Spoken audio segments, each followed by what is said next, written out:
Okay.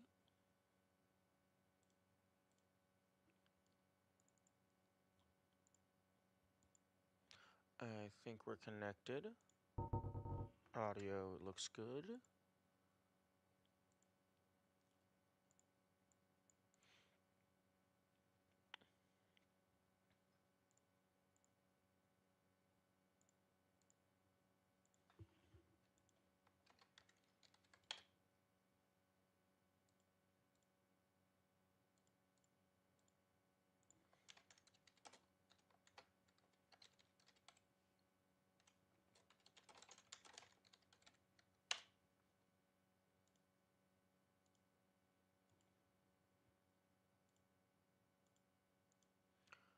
Okay.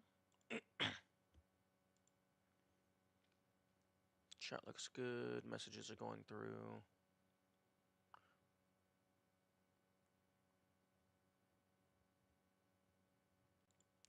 I suppose I can turn the death counter back on, even though it's not entirely accurate anymore.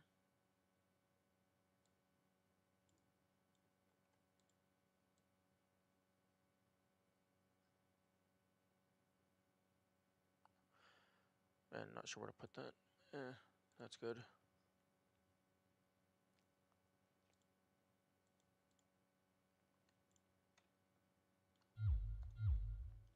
Okay.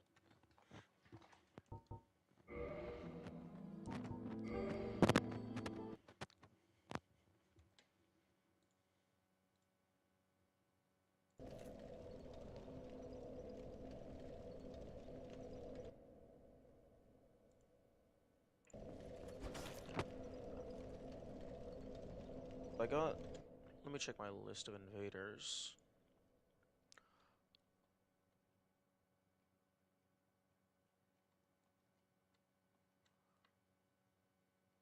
Okay, so I've gotten Depths, Blight Town, Tomb of the Giants, Painted World, and Demon Ruins.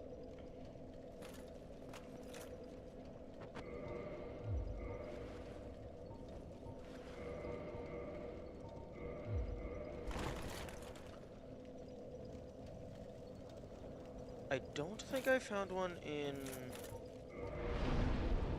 Undeadburg.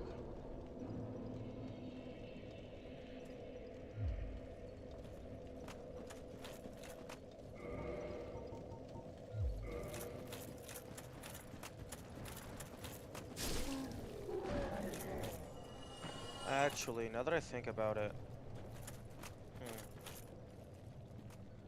I mean, assuming there's only one invader per area, that would have been Miranda. Good morning exists, and yes, I am still soulsing. I am getting to the last dredges of the game, it feels like. That's a big-ass health bar. Yeah. I have 57 vitality. There was a period of time where I was just putting all my excess into that. But yeah, I think I'm getting to the last dredges of content. But when you get to the last dredges of content, that's the most well-hidden stuff. So it takes the longest, even though it's the smallest density of stuff.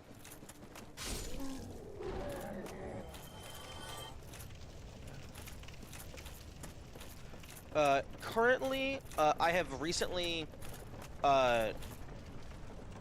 with some assistance, figured out how the invaders work. And so right now I'm going around trying to find them. And, well, assuming they all work the same, I have found the Depths, Blight Town, Tomb of the Giants, Painted World, and Demon Ruins.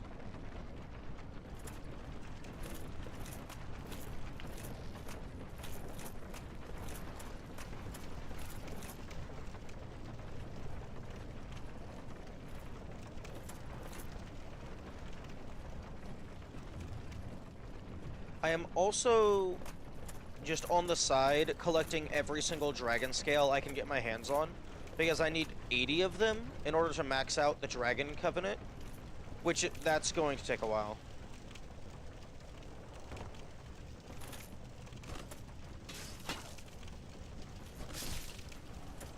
Does Dark Souls have any Easter eggs in it?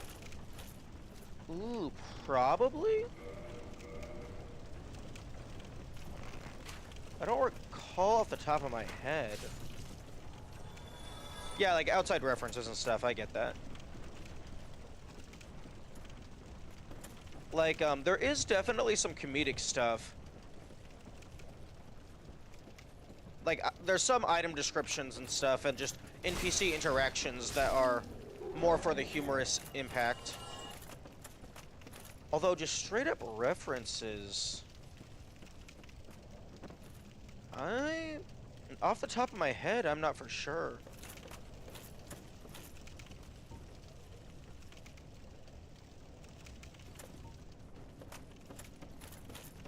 Like, there's probably at least one reference to Demon Souls, but that's just referencing its own franchise.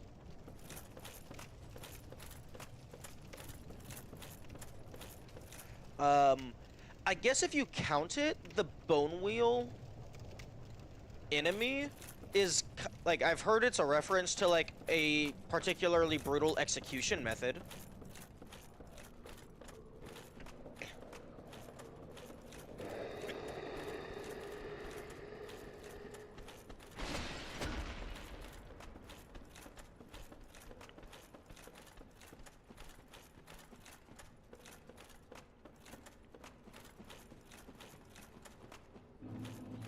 How was shield percent?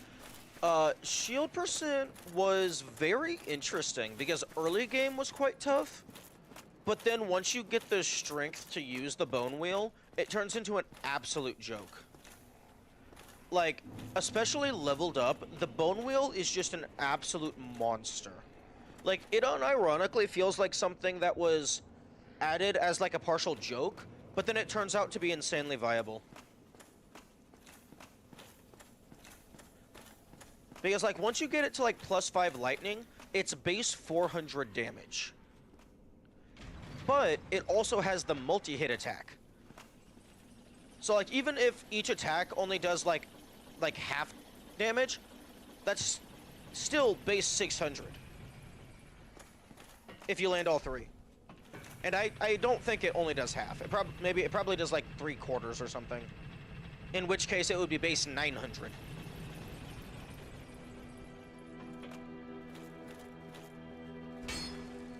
Like, really the only downside to the Bone Wheel is it has a pretty big wind-up time to actually start the attack, and then it also has pitiful range.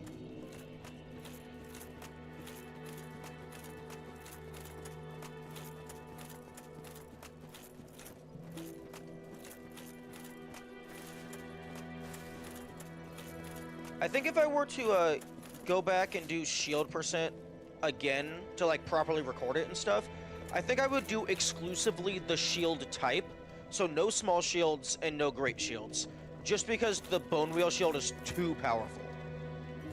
Like, it's just way too strong. Okay. I guess I can do another sweep of Undead Berg.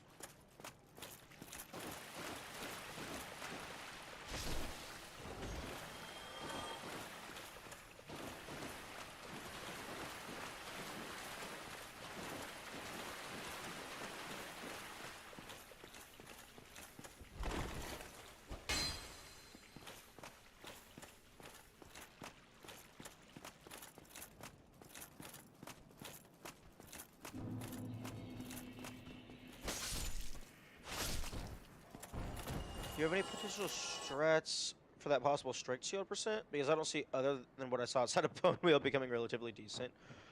Yeah, I recently got, from the Invader in Tomb of the Giants, I got the Sanctus shield. which would be very useful for like longer walking periods if I ever need to just heal and I don't have healing. Because the Sanctus Shield, it regenerates 2 health every like 2.5 seconds, as long as you have it equipped.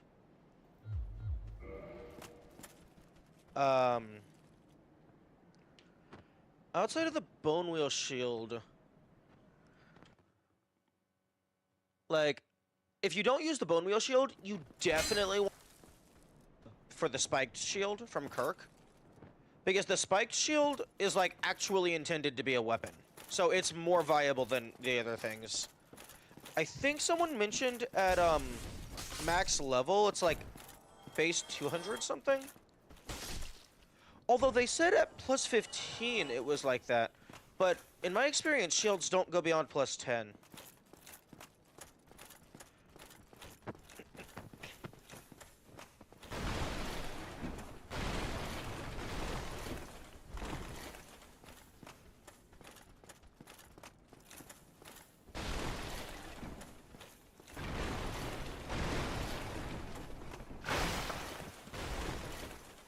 Right now I'm kind of just throwing myself into every single corner. Because if there is an invader around here, I don't know where they spawn.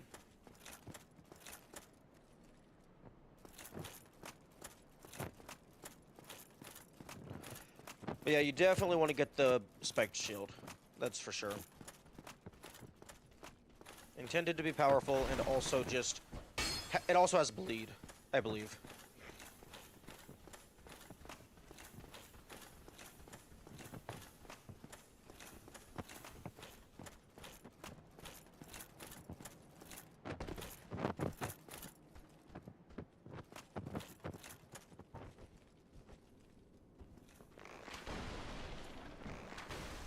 I don't think there's a way to get up here.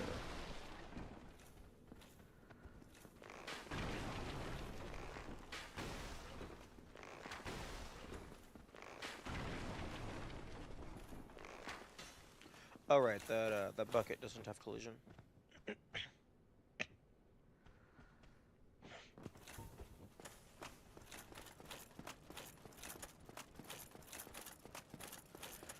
One strat that I did find early on for shield percent, because there's really no downside to two-handing your weapon. Because normally when you two-hand your weapon, you don't get access to your offhand shield. But if your primary weapon is a shield, then it's just dealing extra damage while still getting the full block.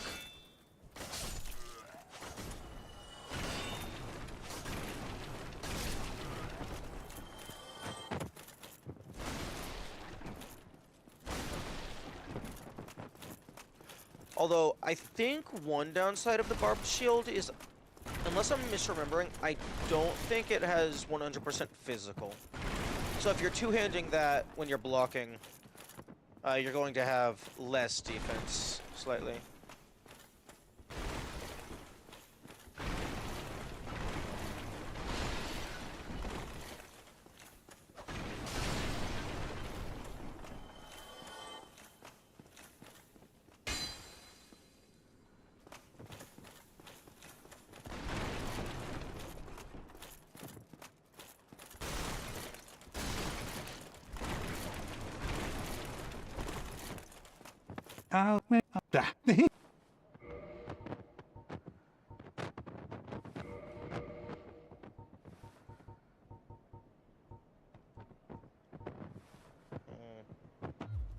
Thank you.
Wow, really? You're gonna make that into a slope?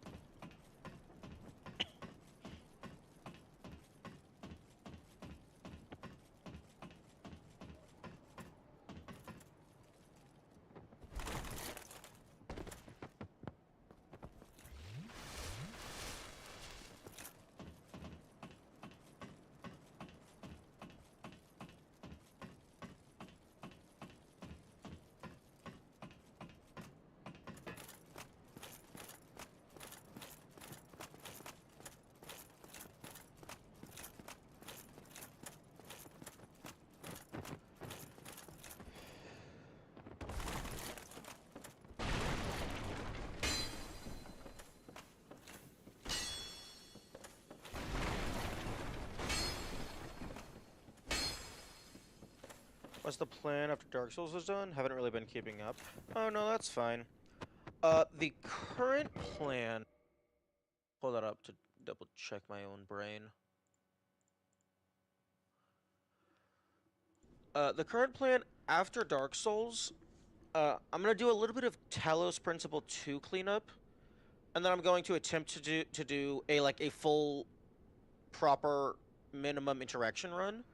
I need to get back with the Talos community to see what their routing ended up being. Then I'm going to do the next game vote. I'm going to play a couple games while the vote is going, and then we're going to play the game vote.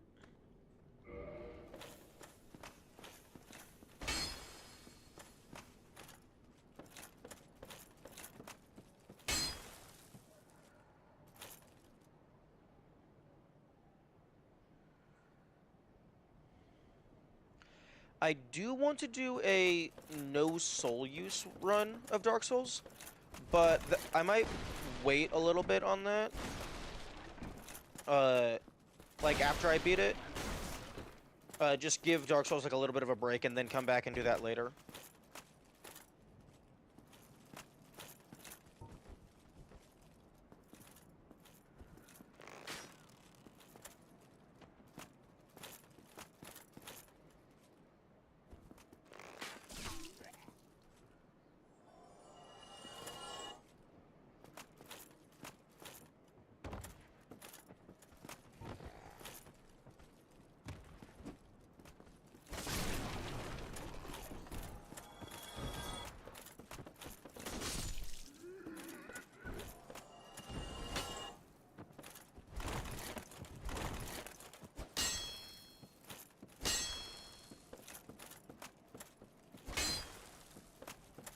Although, I'm not entirely for sure how much longer this is going to take.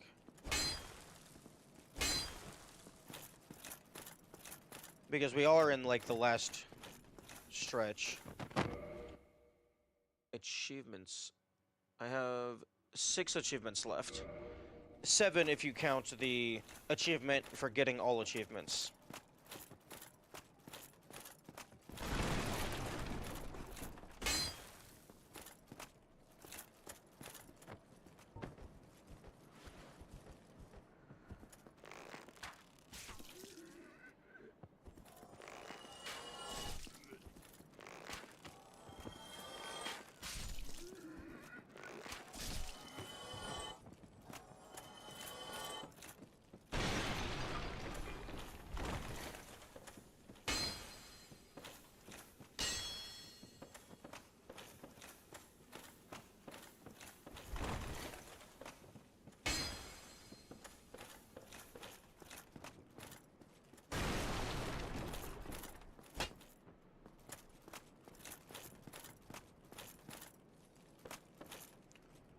Ultra Kill got its revamp recently.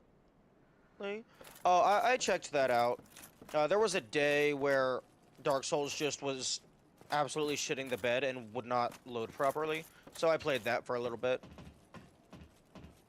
I finished Encore 1 and got to the last room of Encore 2.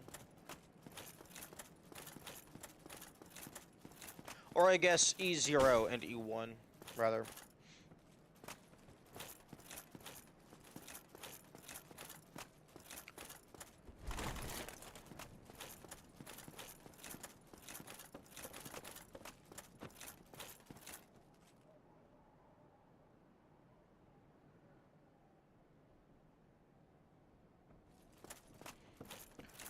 Yeah, the visual update is really nice. Revisit the prelude to Act 2? I was under the impression the only changes was visual, and then the 2 extra levels.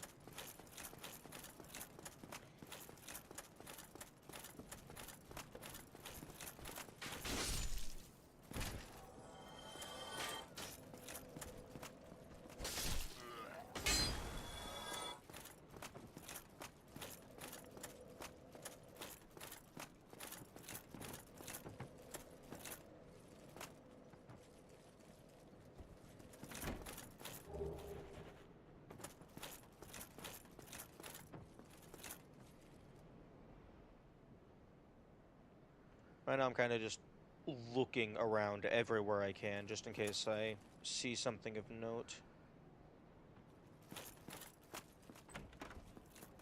Layers 0 to 7 revamp is mostly visual, but there were a couple bigger reworks. Okay.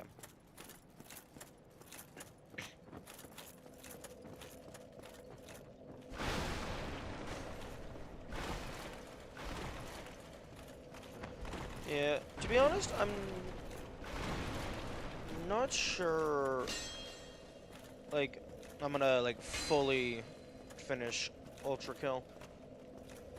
It's starting to feel like my particular style of play really only wins through brute force and luck. Which, I don't want to win just through smashing my face against the wall over and over until I happen to get lucky. That's not super satisfying. But it's also like fast. I'm starting to think that maybe fast-paced shooters specifically just aren't really my thing. Because, like, I can't tell what's going on half the time. But it could also be that I'm just bad at the game.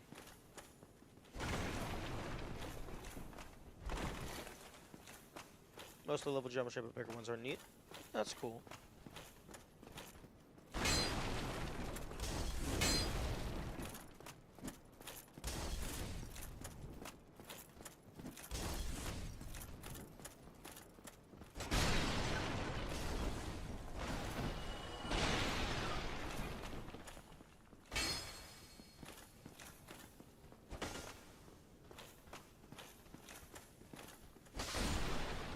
You could revisit on lower difficulty is true.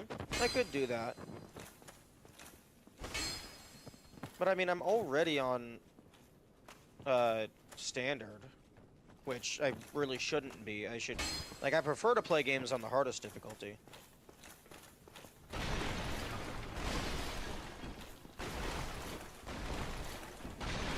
But I mean, that's just not going to happen with that particular game. Like, unless I want to dedicate an unreasonable amount of time to it. Says the guy on his 53rd day of Dark Souls.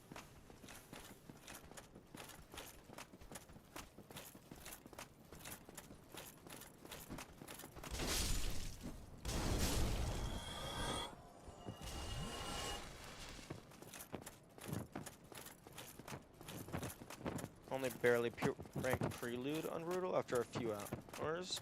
Yeah. I do like the way they do changes in Brutal. It's not just, like, damage modifiers. They actually, like, change speed and, like, how the enemies fight and stuff. Like, giving new attacks and whatnot.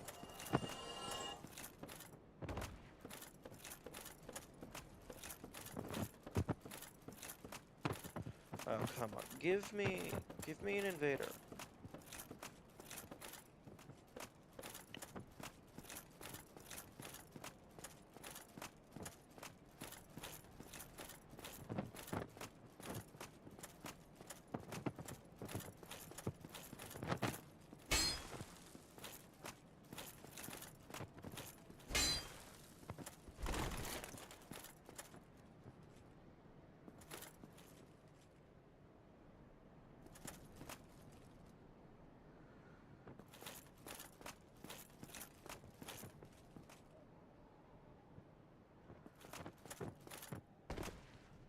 Some mixed feelings on Radiant buffs and the Encores, though. Kind of teetering between, is this fair and reasonable, and this is bullshit the hell.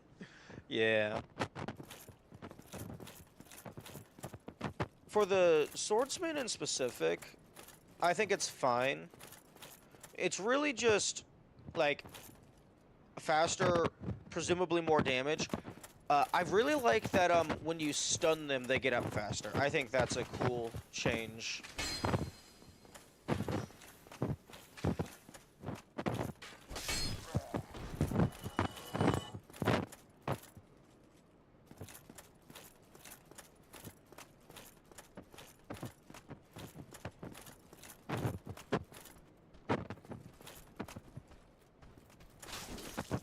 Okay.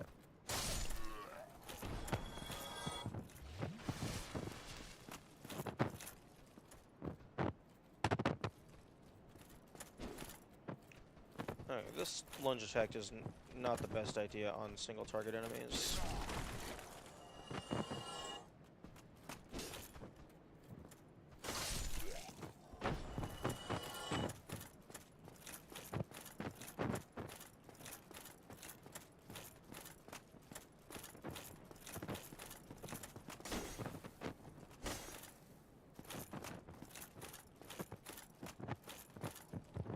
The Encore Radiant specifically says only speed and health are buffed. Unlike Cyber Grind, which also buffed damage. Yeah, it says only speed and health are buffed, but it also doesn't mention that the stagger ends, like, within 2 seconds. So, it could have just missed something. Alternatively, maybe they also just don't want to type in every single change for the in-level pop-up.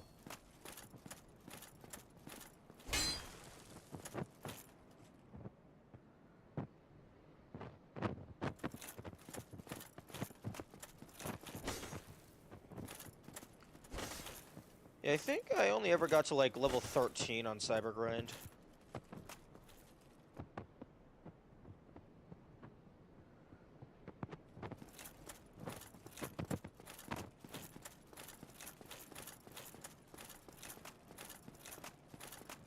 Although that's possibly due to my refusal to use anything else other than the chainsaw. The vast majority of the time.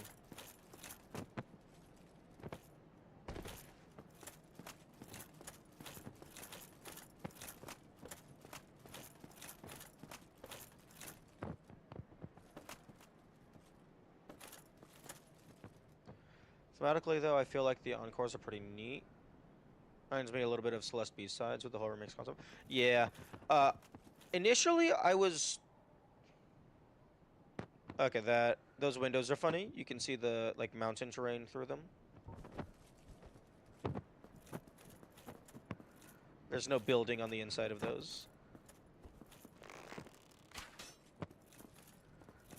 I like them. I was initially thinking, like, damn, someone's gonna get through the prologue and they're going to get their ass absolutely handed to them by this. But then I realized it's an encore. It's supposed to be post-game content. It's post-game difficulty.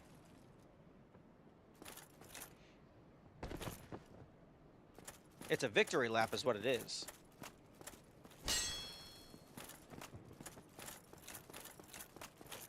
So yeah, I really like the naming scheme.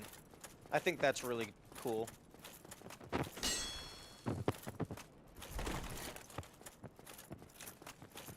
Although I am a huge fan of the B-side formula. Like, not even just Celeste, but just whenever it's like a revisit, but it's just a harder version of the same area.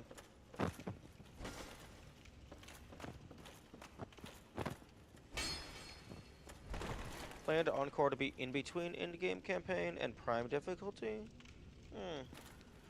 Yeah, I think...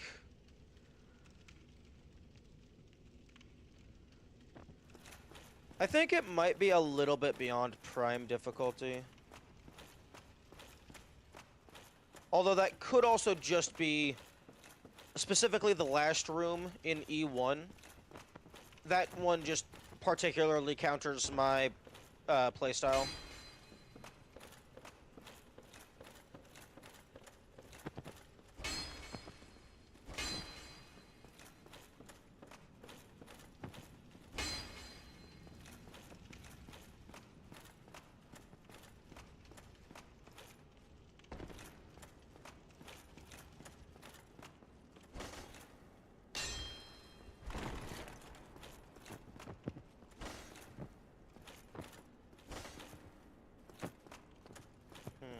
Yeah, it really feels like there's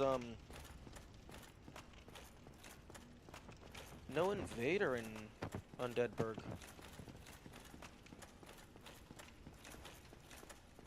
Unless it's like well hidden. Like it's like there's a secret wall I haven't found or something. Or maybe there's just a door that was open that I just did not see. Like an entire ass house that I just overlooked.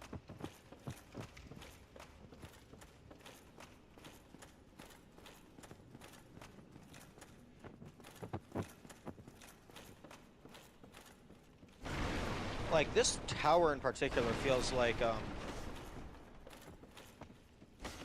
the prime spot to put it. If you played like Cybergrind with all range and stuff, it's what shows up in Encore, and even P2 isn't just spawn random enemies and apply radiance. It caters to a certain type of player.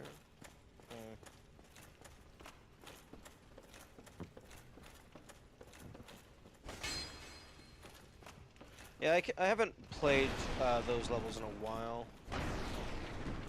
Although, like, I don't know. I think it's more. It was really difficult for me because, like, my playstyle caters better to like a 1v1 scenario. But then again, the Flesh Cube, I did have to change my strategy up.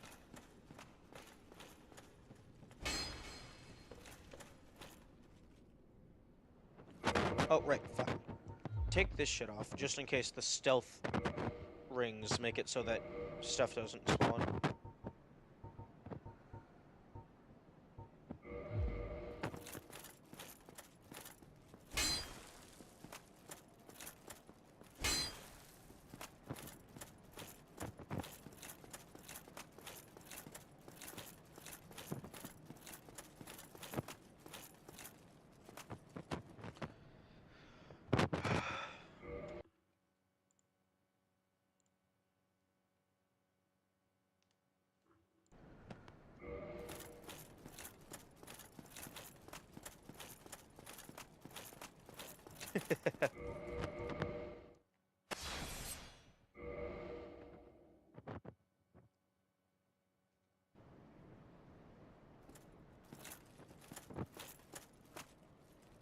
I hope the layer 8/Act 3 update will be cool after all is over now.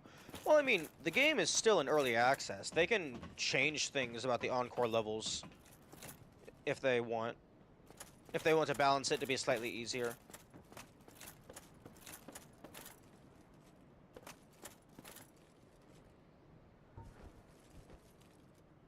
Oh, that's just the roof of the building.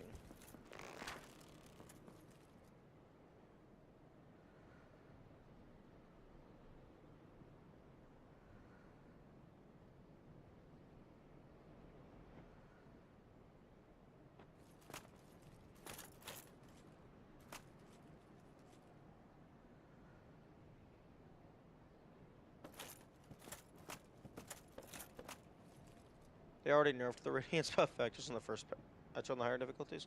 They'll definitely balance it more later. Yeah. From what somebody told me, apparently the, one of the Cerberus fights was so difficult that it was actually, like, infeasible to beat it on Brutal, even if you are skilled enough. Just because the player's stamina runs out too fast.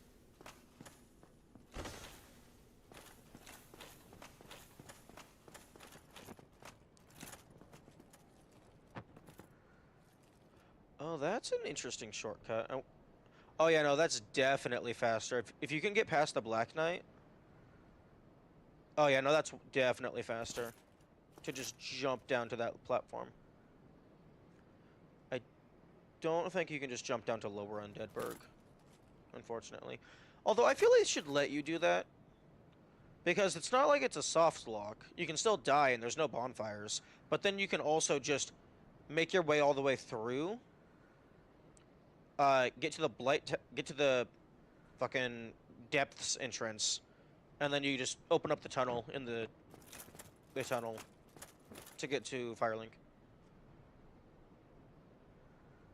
Estimated level 8 radiance? Damn. That's a bit much.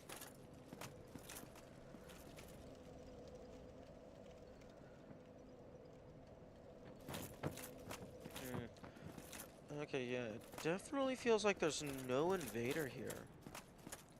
I mean, unless it was the stealth ring fucking me over.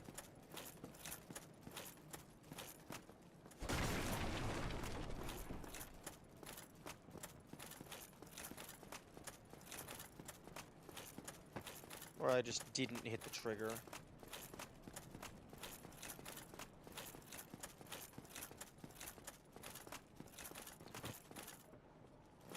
Which is odd.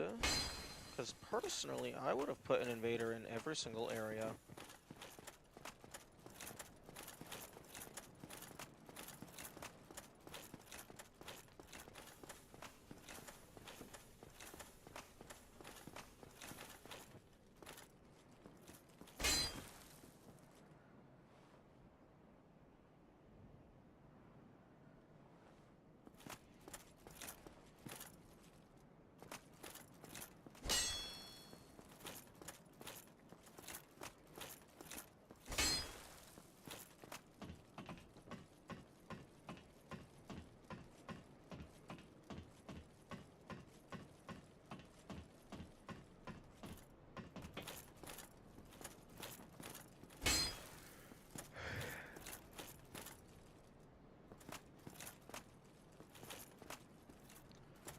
Pretty sure that isn't solid. Yeah, no. Hitting a bunch of walls, it seems. Good morning, Kalanshan. Right now, I am in, like... I think I'm in, like, post-game. But I think I'm in, like, deep end-game for Dark Souls. So, if you're concerned about spoilers for that, that is something to be aware of. Right now, I am looking for NPC invaders. And the hitting random walls is just because there's sometimes false walls that when you break them, they reveal a tunnel or something.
Typically watch a lot of Dark Souls first playthroughs, but I haven't really tuned in for this one that much. Yeah, I'm currently on, well, as you can see in the title, day 53. Fuck off, prompt. With the two mining guys, with one digging really enthusiastically, and the other gave up just before hitting diamonds. Yeah, yeah. I'm definitely, feeling that meme, that's for sure.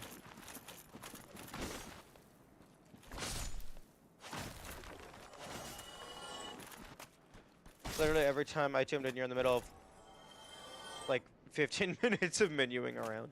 Oh, that's unfortunate.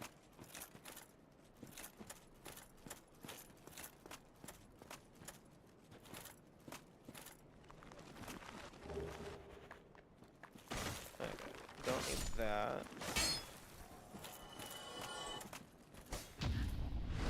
Oh, don't parry me. That's rude.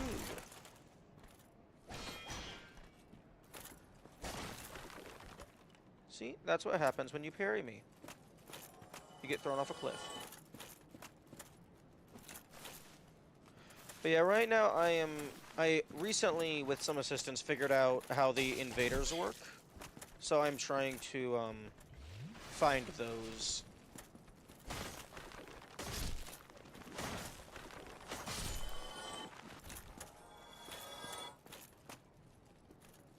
I don't think there's going to be one in Firelink because there's no area boss in Firelink. But I could see them putting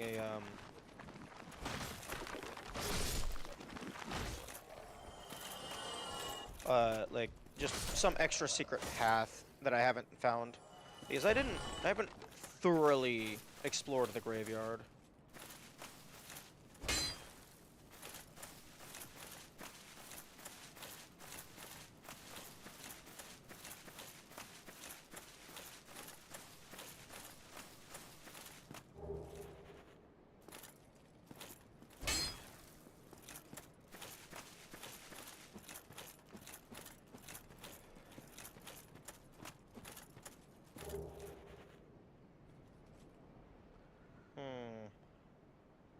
Wonder if there's something to see from this point specifically, because this is where you get the binoculars.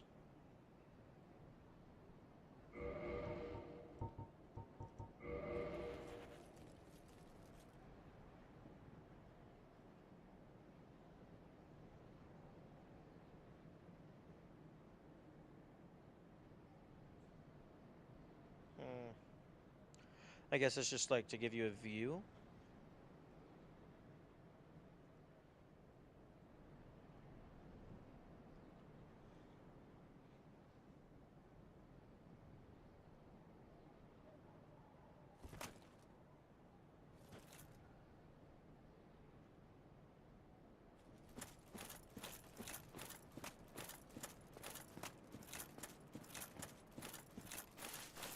Oh. Alternate... Oh, I guess it's just alternate tunnel, alternate pathway.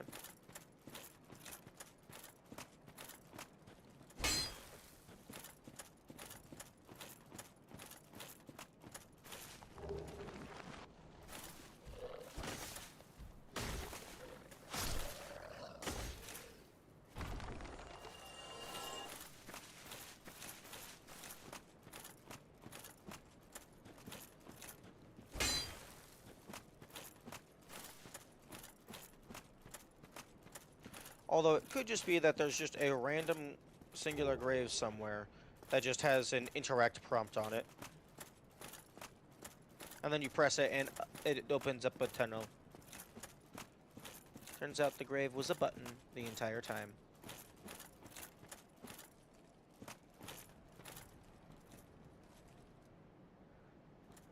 Rip.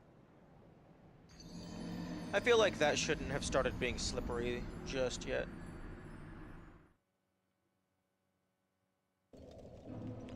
Are you fucking kidding me? Excuse me?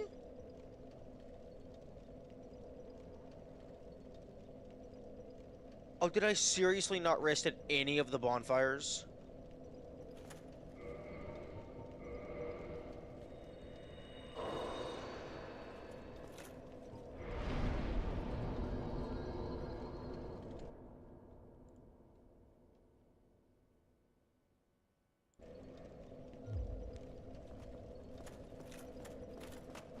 How did the... Okay, I would have gone up. You know, I only have the one entrance into...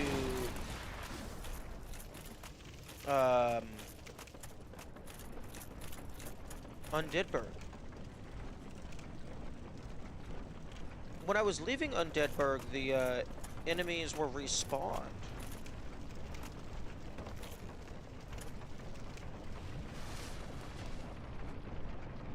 But I would have killed at least some of them on the way in.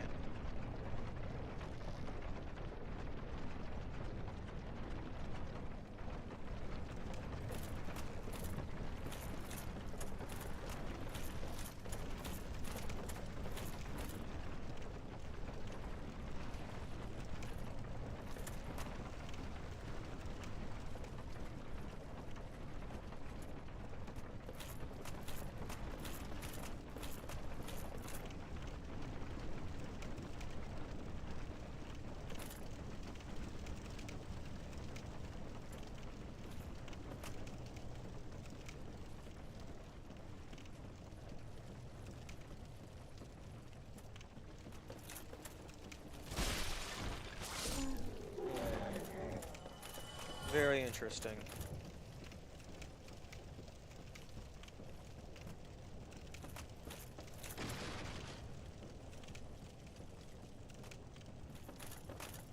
Okay, note to self. I guess just explicitly rest at the bonfire.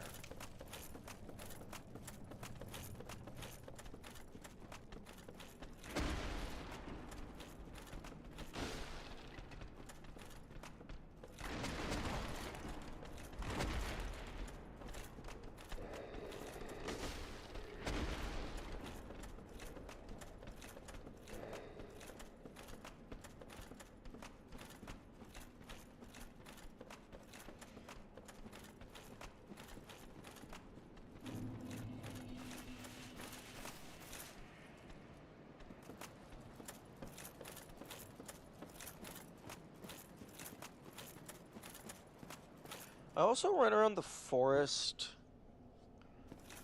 and I didn't find an invader there either. Which is very odd.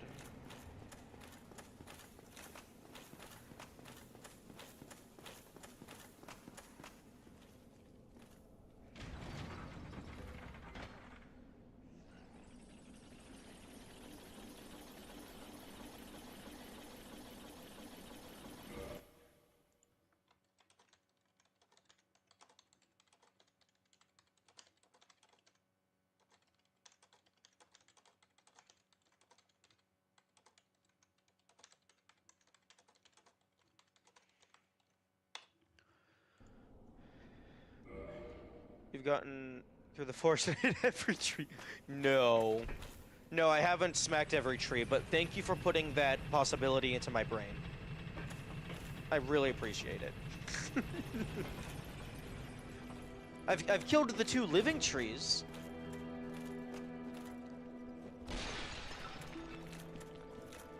Although, something that would be really funny is if there was an exclusive something you could do with the trees by breaking them down using the woodcutter's axe item.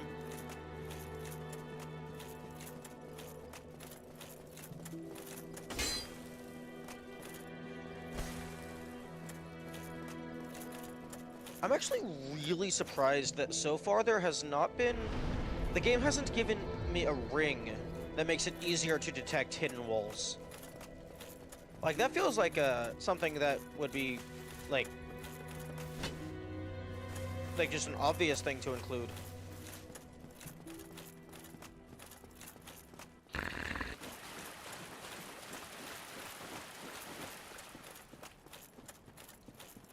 Like, maybe not make it, like, completely free to find them, but, like, maybe make it, like, slightly transparent by default.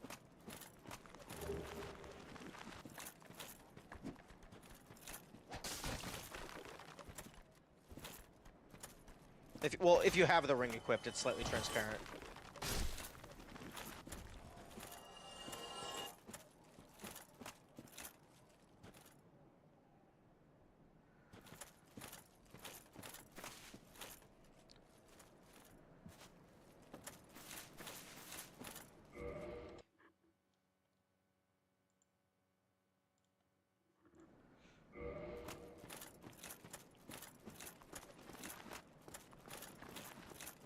Okay, I'm gonna go down through the catacombs and see if there's an invader there. I did find an invader in Tomb of Giants down by the entrance to the Piss Gate. Although Catacombs is distinctly a separate area with its own area boss.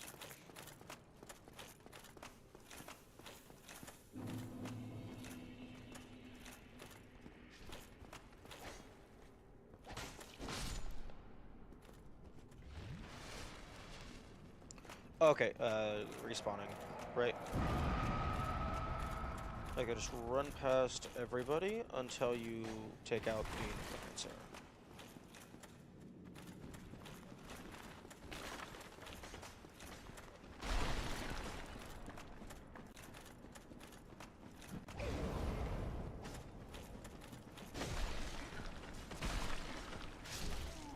Although the necromancer's clothing is also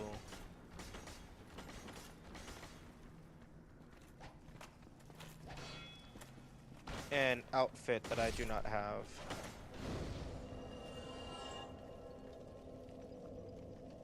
add that to my notes.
Oh, if they wanted to be an absolute ass, they could put the invader down with the bone wheels.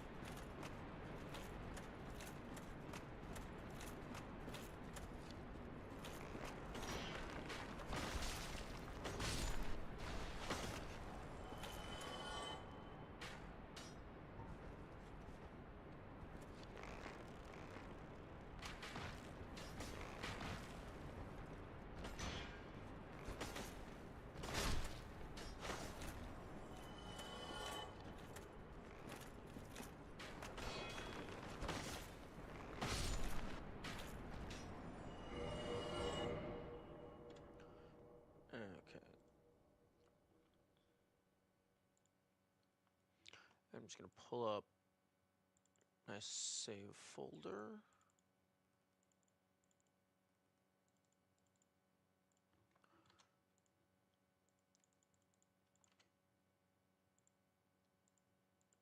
Main backup, and then temporary backup.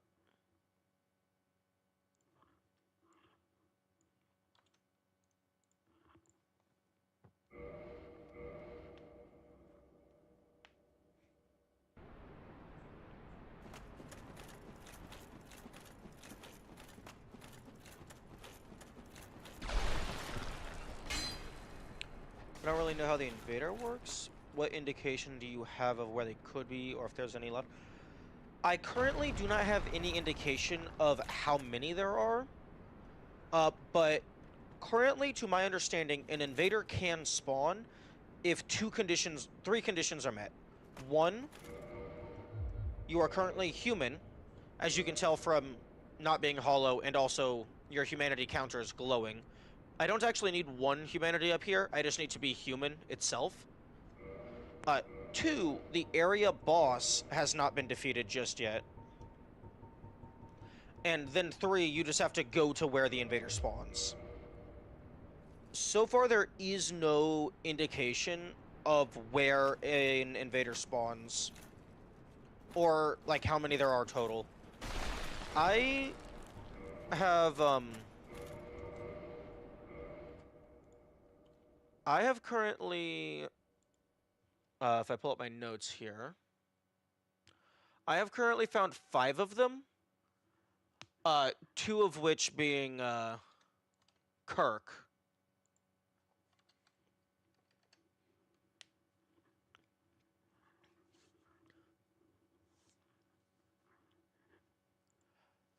And then King Randall specifically, all of these, except for Mildred maybe. No, wait, no, even Mildred. All of these drop their weapons when they die. They have like they have a decent chance to drop their weapons. King Randall, I actually found his armor after I killed him, just lying somewhere. So I need to find Kirk's armor, and then I also need to go back down to Tomb of the Giants to try and find Leroy's armor. I don't think Mildred had any armor. I mean, they had a mask, but you get that from a different enemy. But yeah, I found 5 locations. 2 of them were the same guy.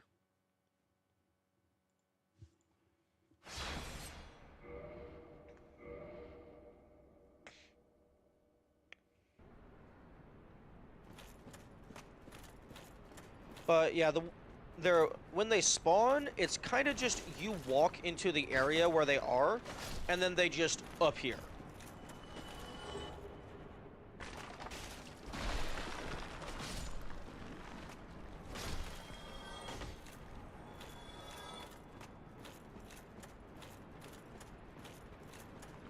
Like, I imagine that there's an achievement for finding all of the invaders, so that will probably be a good indicator that you have gotten them all. But so far, there is no indication of how many are left.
Okay, no, I need to run.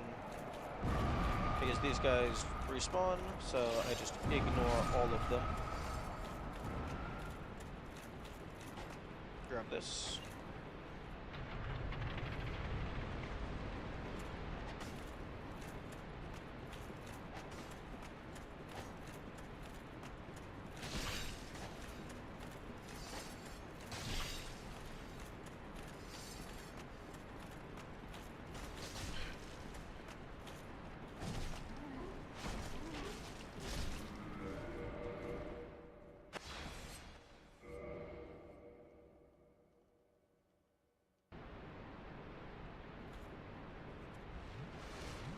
Okay.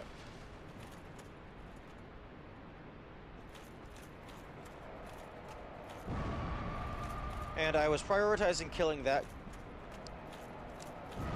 bot.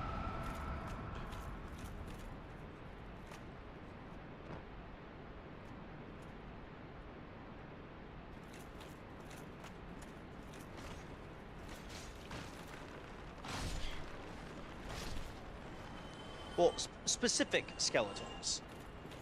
There's a few of that enemy scattered about. And each of them have control over certain skeletons.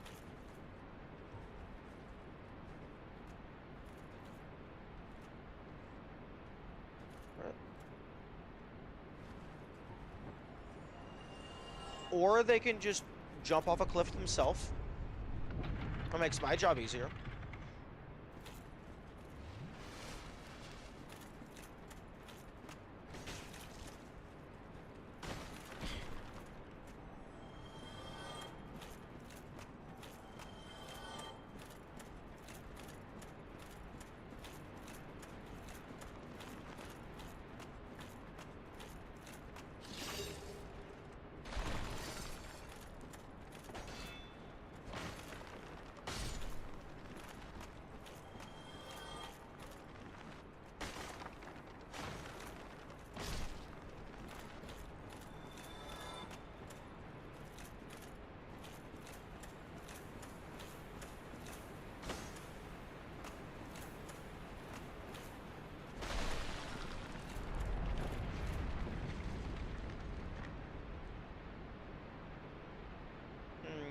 Not today, Patches.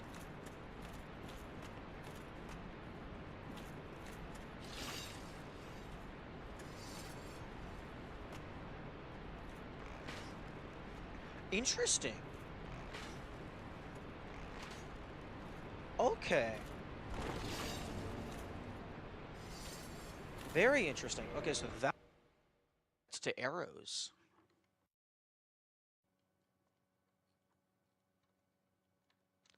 Okay, so catacombs doesn't react to arrows.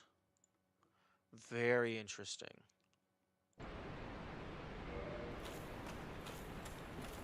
Some of them do react to arrows and some of them don't.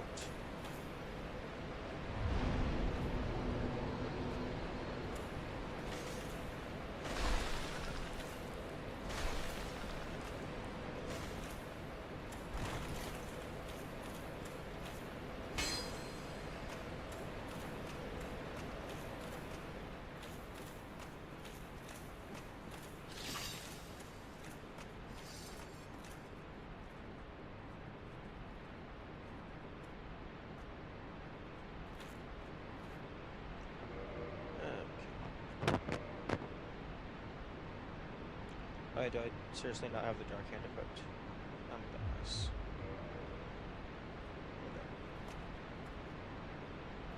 Curses! What's wrong with you? Well, if that's what it has to be. Why, you...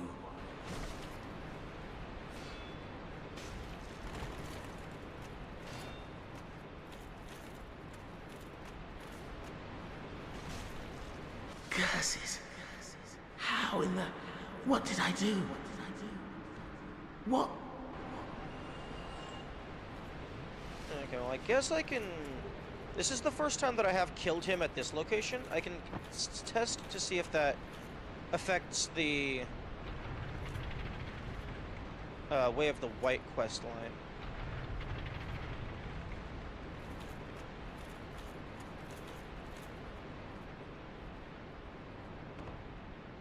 Because I have killed Patches down in the Tomb of Giants, but the Way of the White quest line still somehow got killed by him, which feels like an oversight to me.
Woody, oh. Well, do not hesitate.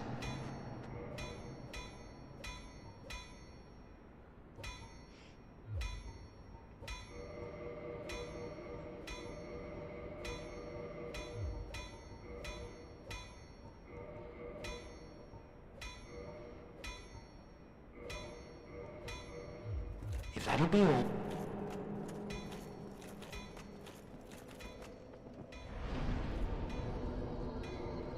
I gotta get ready for some audio pain.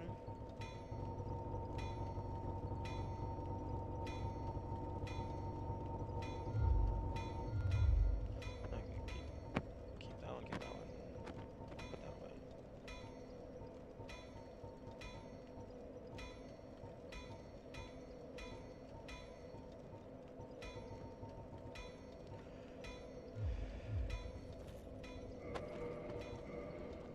Smells element. Okay, so all utility.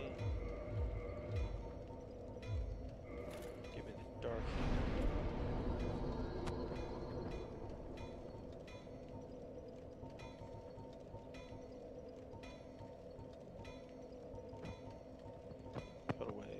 this excess stuff.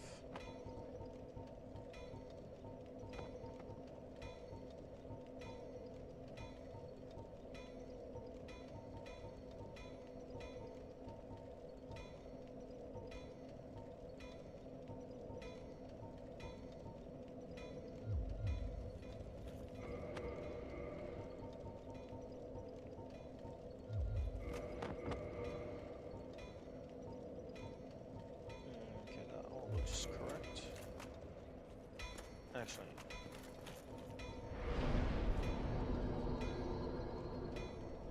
put that in there.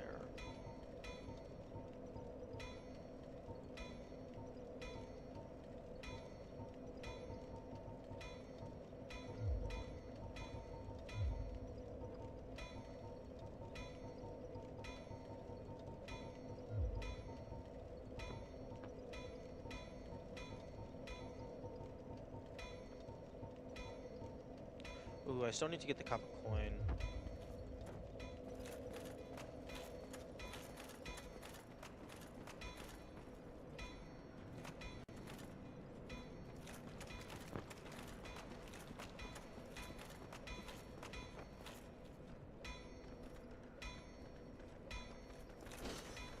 Oh, I'm dead. I got very lucky.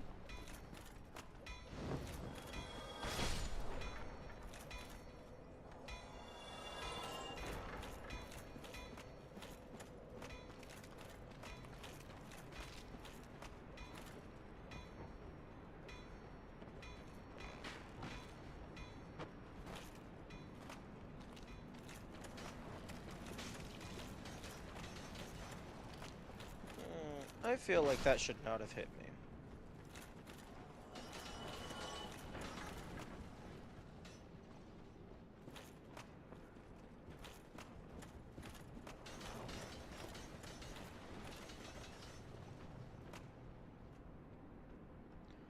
Okay, it looks like only one of them are aggroed.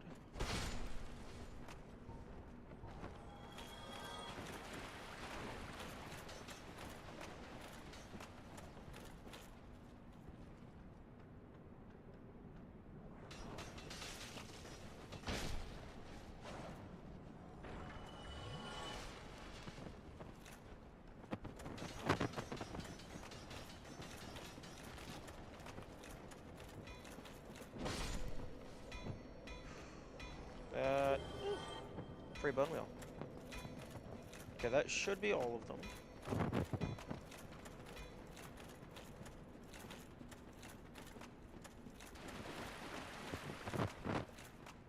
All the bone wheels, anyway. Oh. I need to go lasagna oven.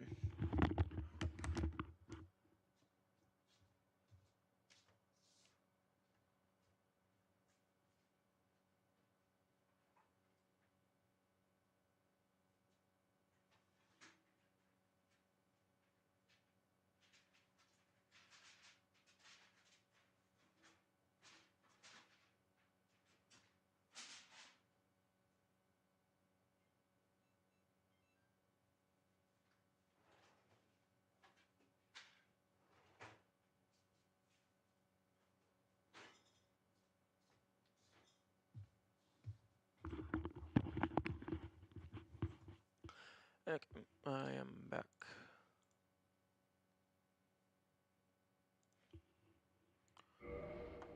Actually, I'm gonna put on a hoodie. It's getting a little bit chilly.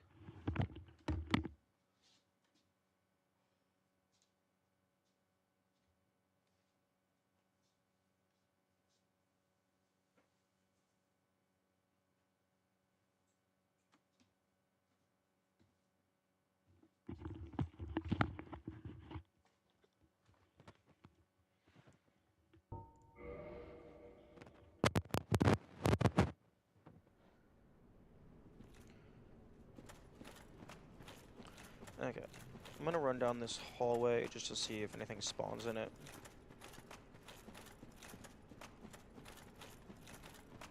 Okay, no.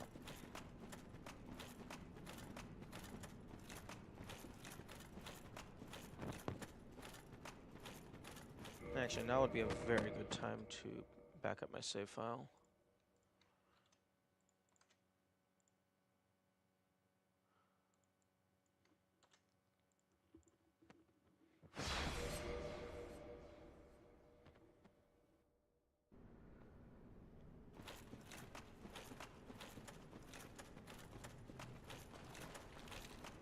I could see them putting the invader in this room.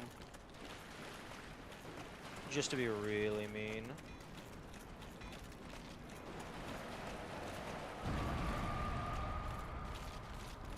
Okay, come on.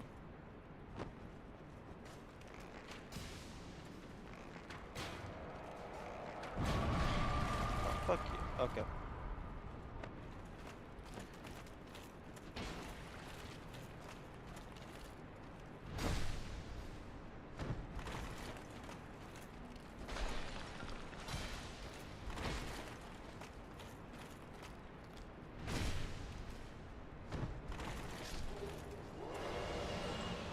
Actually, that is a good reminder. I should have this equipped instead.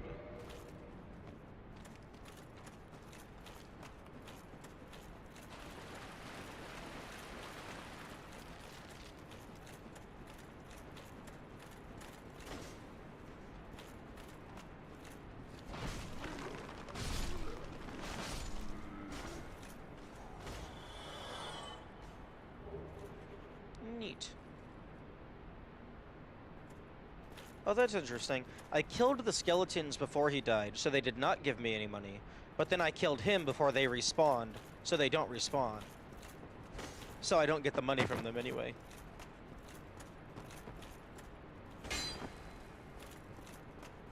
Also, I think I recall someone saying that that skull lantern is a 1% drop, so that's pretty cool. Not that I need it. I have the glowing helmet of destiny.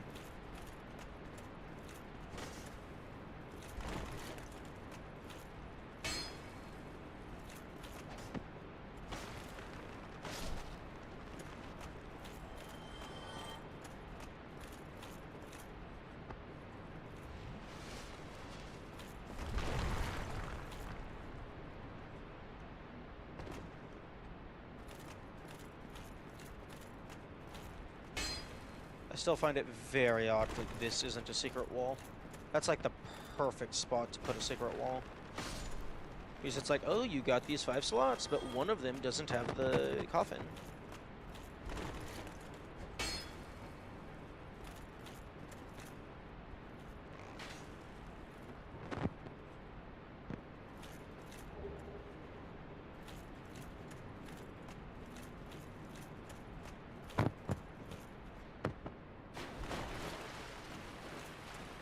I also find it very odd that you can't go down that tunnel.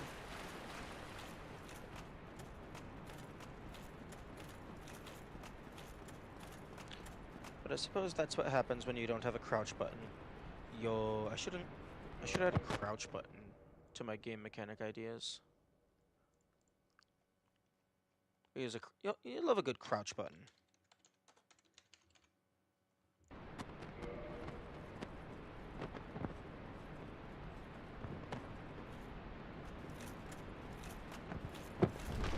Oh, I got my...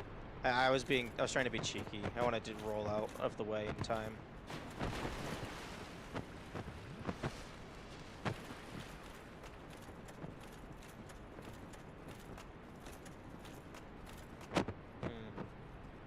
I wonder if some of the invaders are exclusively post Lord Vessel. So, like, you have to actually be careful about your routing.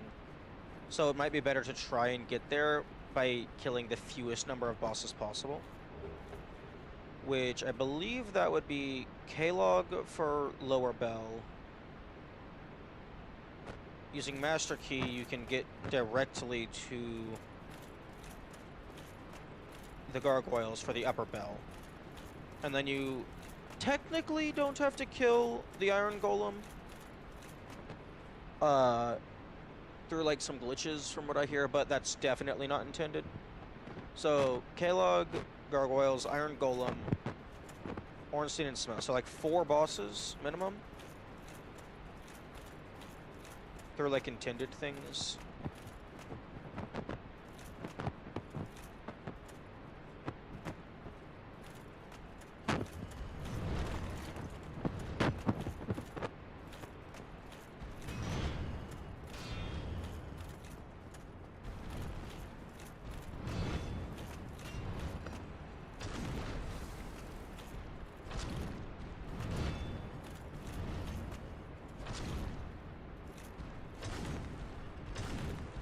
Damn, this guy has a lot of health.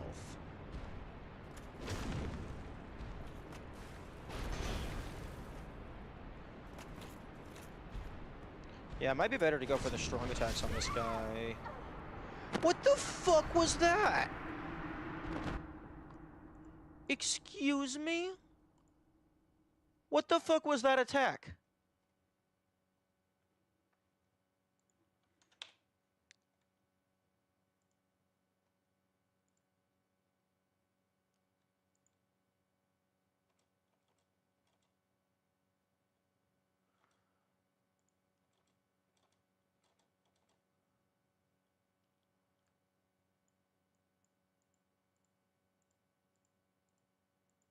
Okay, so first frame of damage, you can't really see anything. Then immediately a second frame, and then immediately a third frame.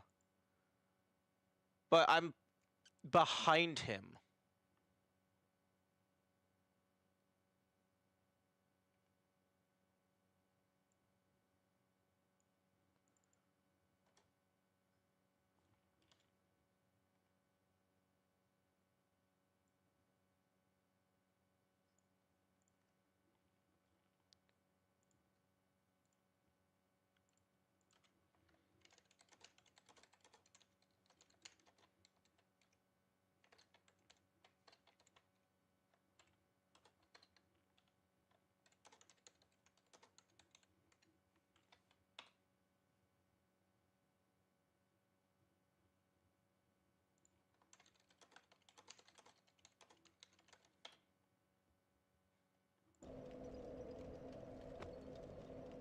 Okay. There we go. Oh. Oh, fuck, shit. That was absolutely misinput. So sorry. Fuck. I did not mean to time you out. Hold on, Sean. That was absolutely a misclick. Why the fuck did it delete all the messages? Twitch, why do you do that?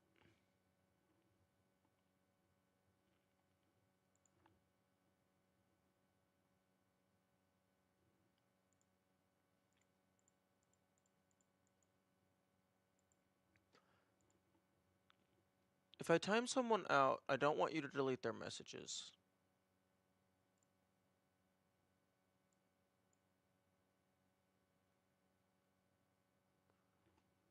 Fuck, sorry about that. I don't even know how that happened. Like my entire computer was freezing, but I thought I was clicking on the game. The timeout button is like terribly small, so that was like a incredibly unlucky hole-in-one.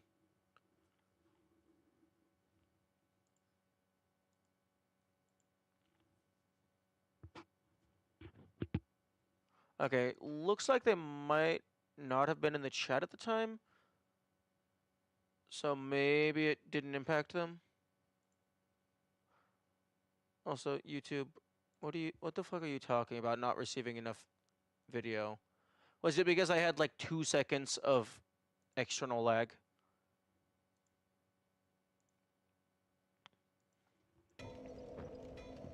Okay, well, I'm not dealing with the bone wheels again. I'm just gonna reload to when I killed them, to after I killed them. I'll deal with all the other stuff over dealing with the bone wheel.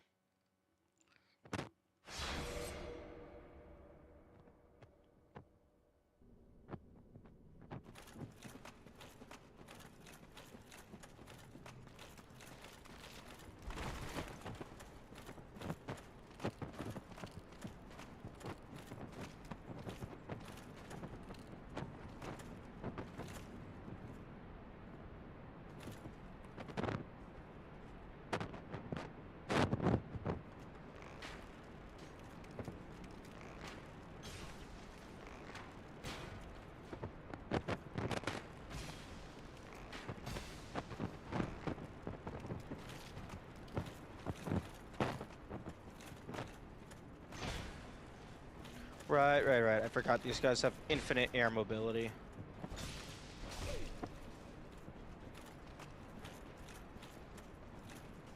Bro, I am behind the guy. Give me the backstab. Thank you.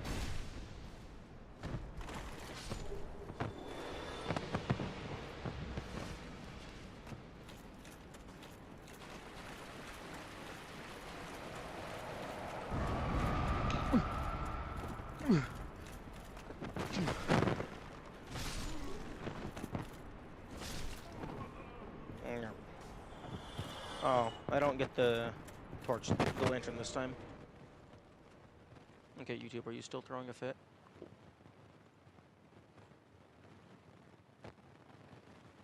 Yeah, I don't know why you're throwing a fit.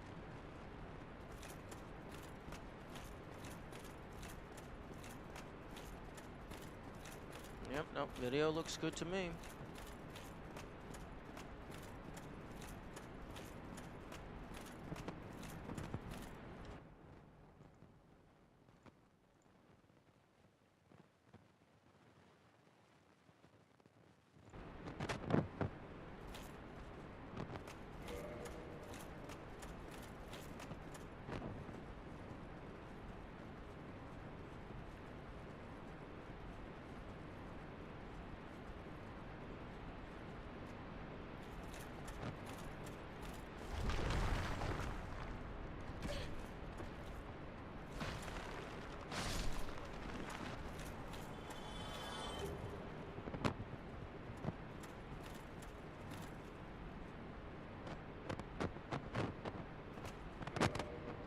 I'm gonna add that coffin slot to my points of interest notes.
Oh, I guess this is kind of a similar situation. There's another slot here without a proper coffin. I guess maybe it's not as unique as I initially thought.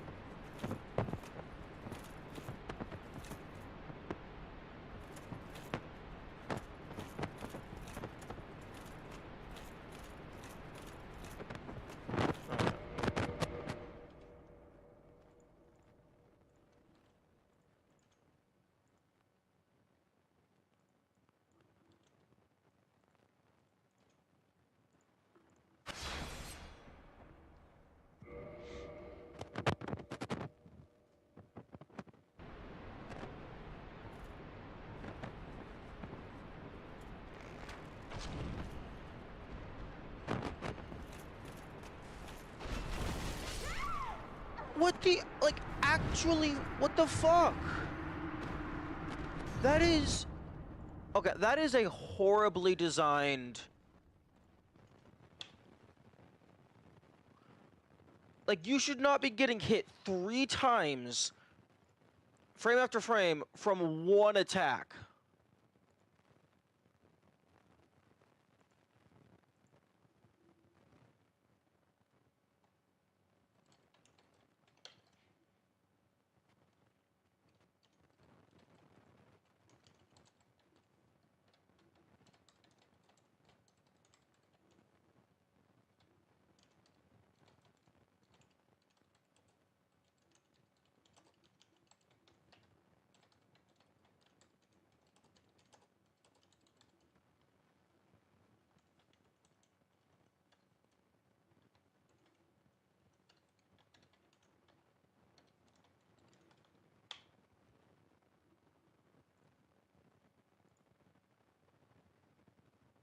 That's actually bullshit.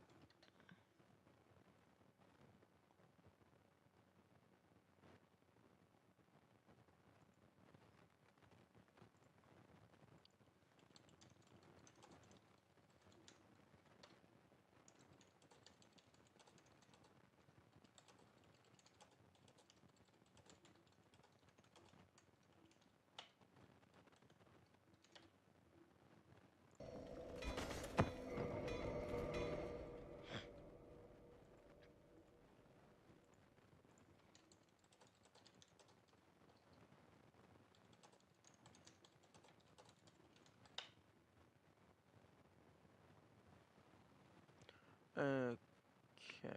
Reload time.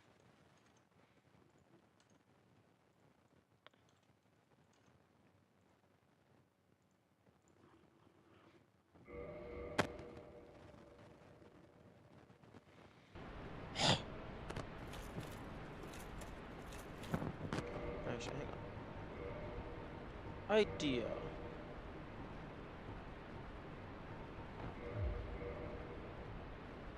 Is this sufficient? Nope. Oh, fuck off.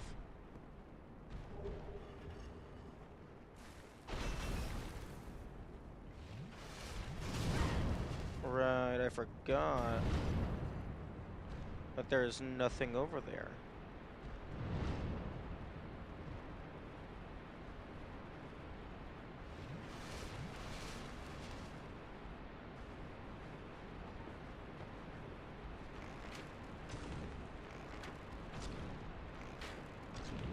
No, I don't have the time for that unless I can get into a position to where they cannot hit me or follow me.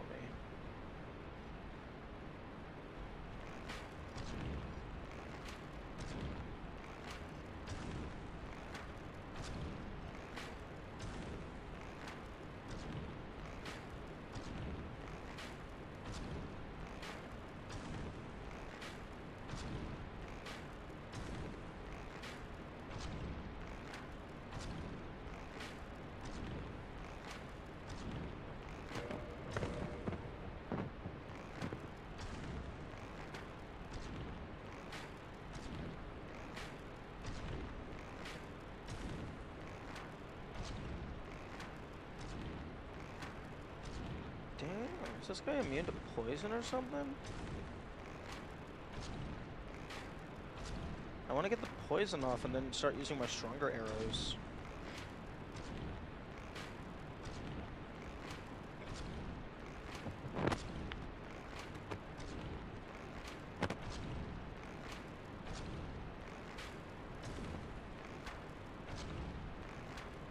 Okay, this guy is either fully immune or just has insane resistance.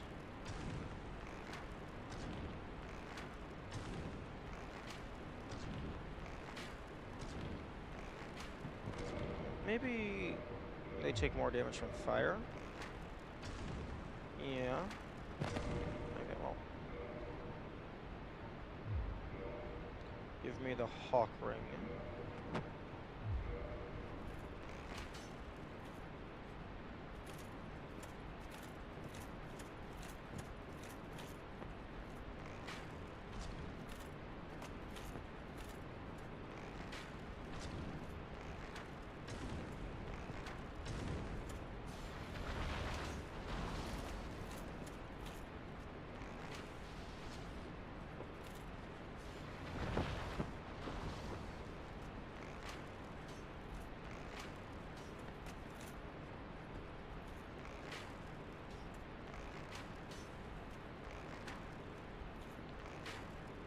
How am I missing you? Oh, I'm hitting the floor.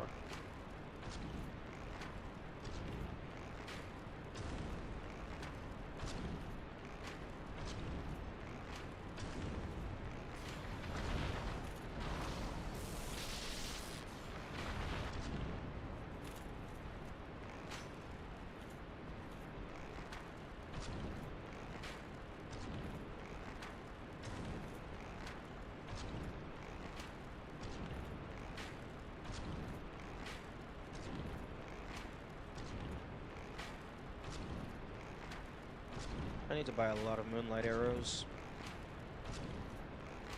This thing does more damage than moonlight, I think.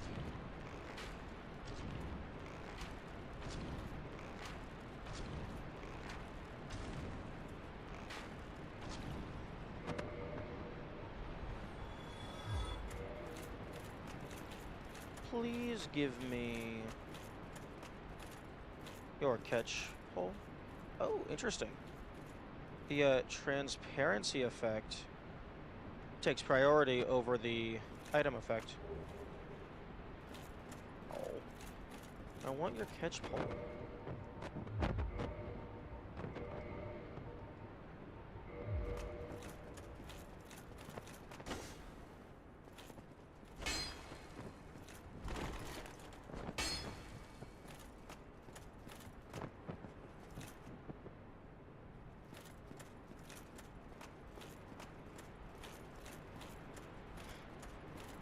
Huh? Wait, hello? Yo, I found a new thing!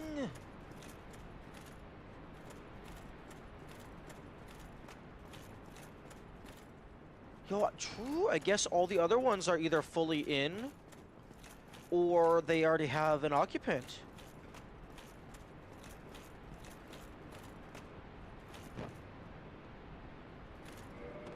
Let's fucking go!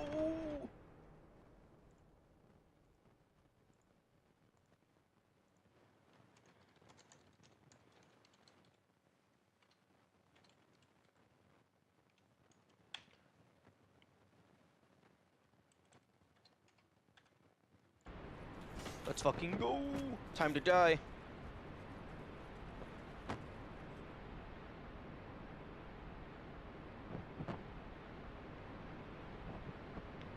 Oh no, I'll sit here. I'll sit here for a whole goddamn minute. Uptime is at 35:45.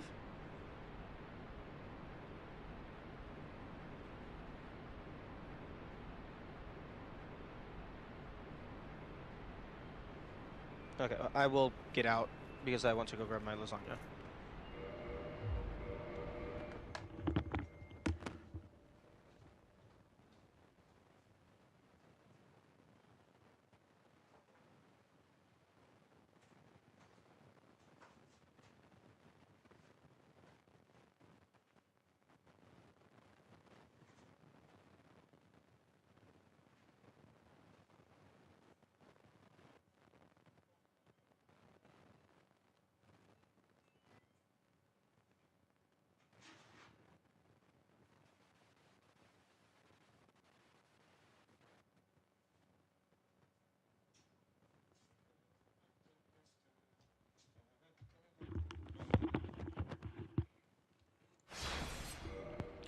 Okay. Back up my save after that guy is dead.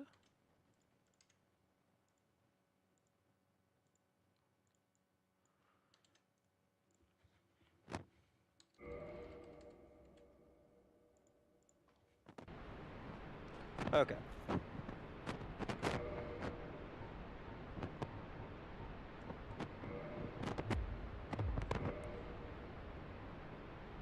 Okay. 37:20-ish.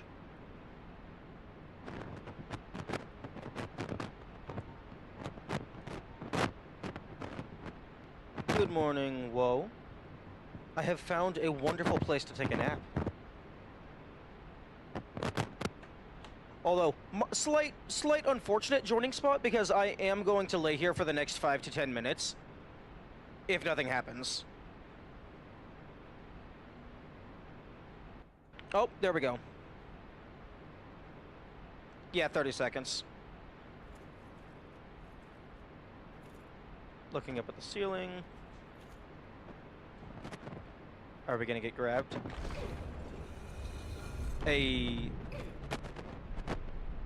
Please just be a you died prompt. I mean, I want to make progress, but that would be the funniest shit ever.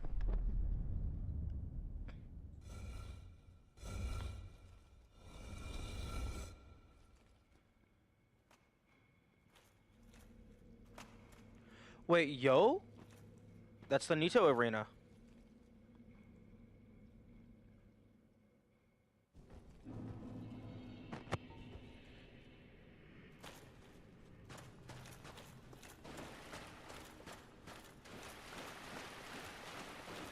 Sarcophagus skeleton's got your ass. Yeah. Oh.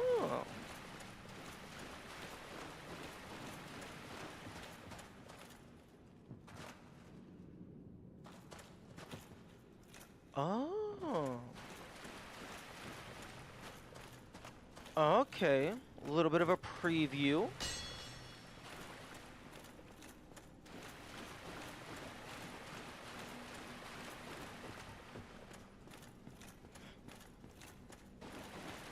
What is that? Pray to the sarcophagus grave lord? Yo. Okay, first things first. Also, one, I like that it doesn't call it Nito. It keeps that hidden. I do like that.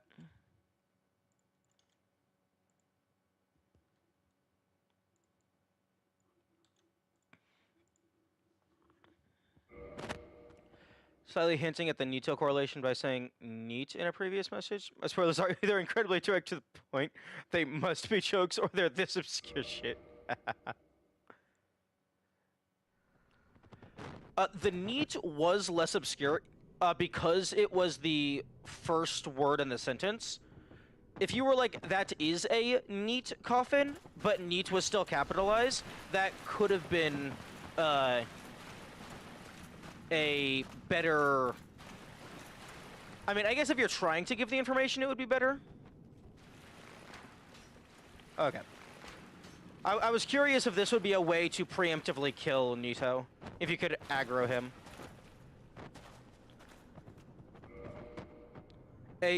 Discover Gravelord Servant Covenant.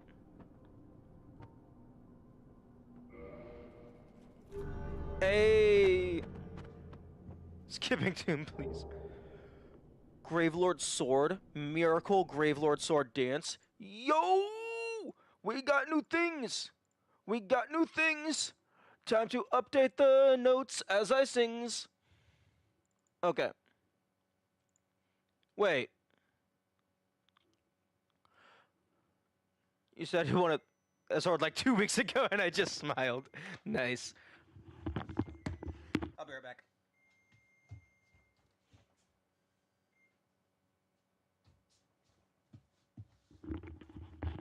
Okay, I'm back. Okay. First things first. Where's my list of covenants?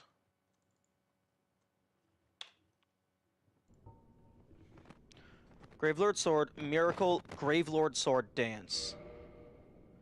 Offer eye. Okay, so the Eyes of Death do have a use other than being bullshit. Gravelord Servant.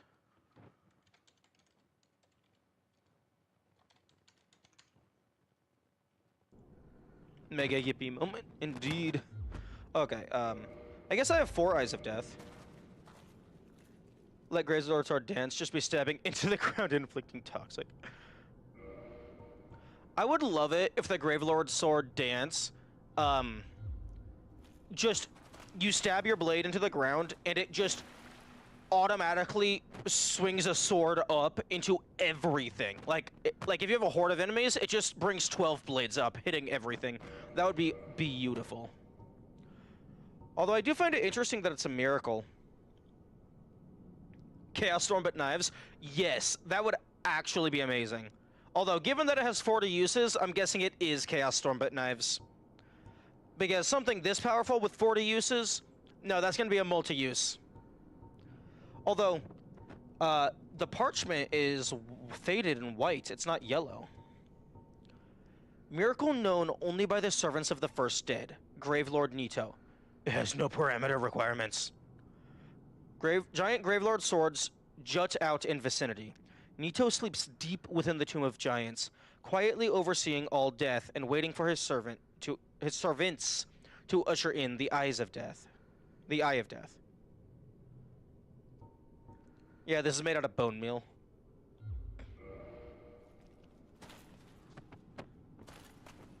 Okay, I guess I'll give you an Eye of Death. Oh, I don't have 80 Eyes of Death. Made out of bone meal. True.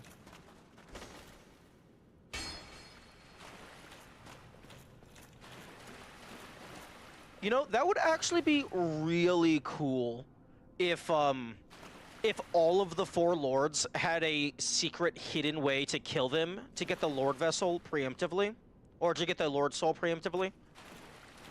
Like, you come down here and you just shoot him with an arrow or something. You already have the four kings, so that would just leave Bed of Chaos and Seth.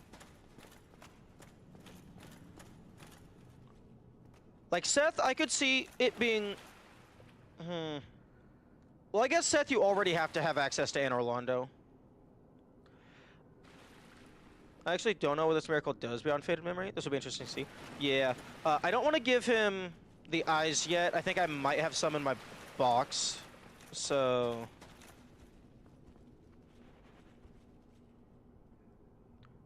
Okay, I thought it was going to make me wait the full 30 seconds again.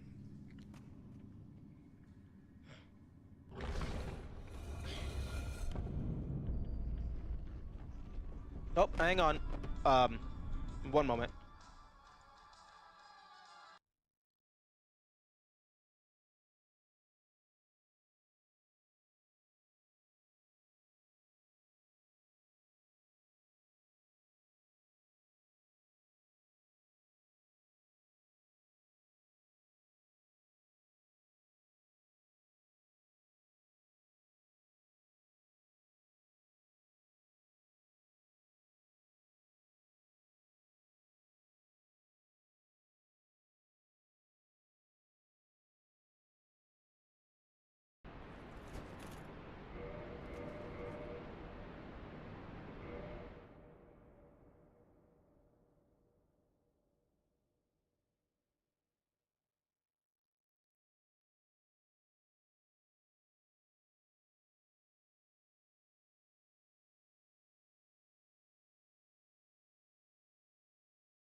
Okay. I am back. There is good news and there is bad news. The bad news is that Hank Hill will be getting paid. The good news is I will no longer be cold.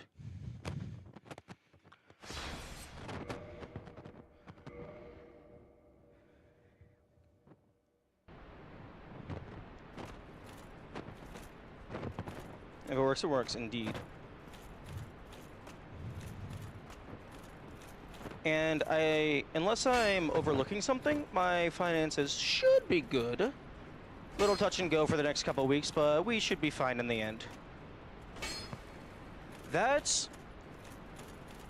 Is this the only covenant without a nearby bonfire? I think so. The Way of the White kinda has the Firelink Shrine. The Abyss just is next to one. Chaos Covenant is just next to one. The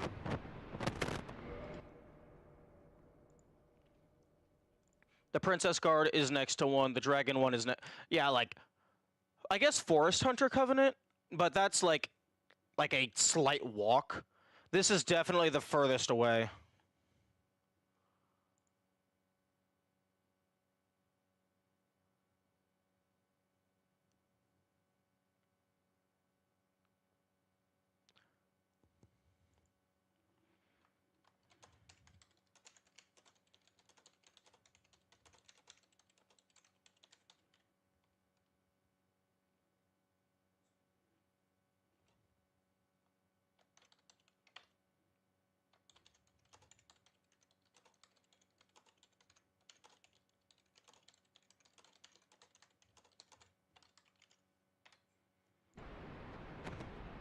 So yeah, this one, I think this one is the furthest away, and then second place goes to the Forest Covenant.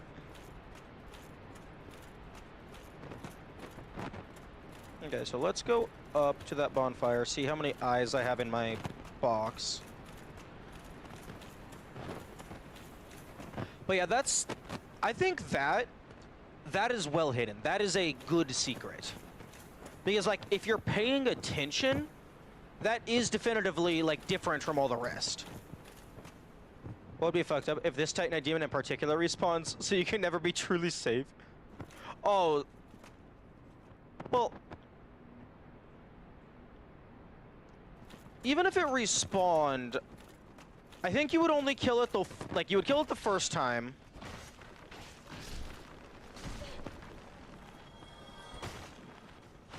And then you would wait out the 30-second timer. I think the revisit timer is short enough that the Titanite Demon wouldn't get to you unless they, like, immediately did a jump attack.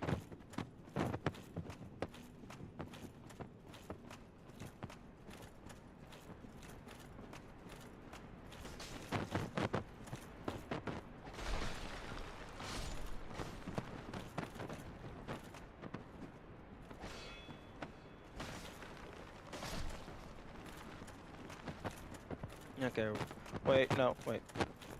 Are you up here? I know there's the Necromancer down in the tunnel.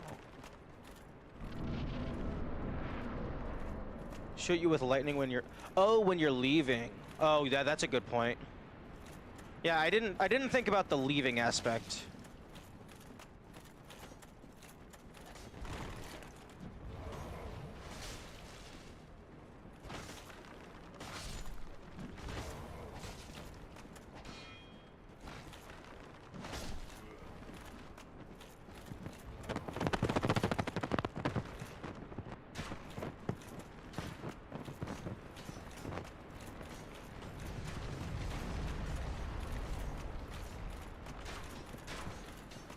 Yeah, no.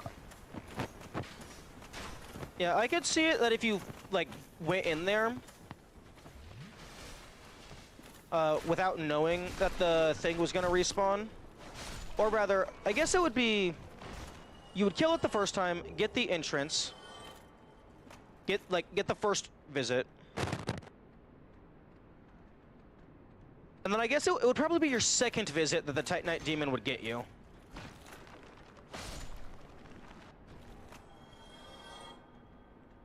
Or actually, what would be even funnier, although it would be inconsistent, so I could see some people getting upset about it, make it so that the coffin is out of range of the Titanite Demon, but when you're leaving the coffin, it just automatically triggers the Titanite Demon to be aggressive. Respawn on area load so the demon can body you. No, not respawn on area load, but maybe after you climb out of it, the place like where it places you physically is within the aggro range. Okay, Gravelord's Sword Dance is at the bottom of the list. Adding that to my notes before I forget.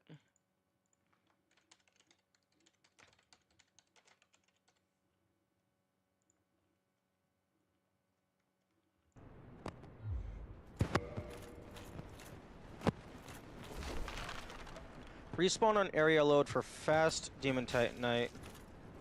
Plus it's some ways from a bonfire, so it's still punishing? Oh, you mean like fast for farming them?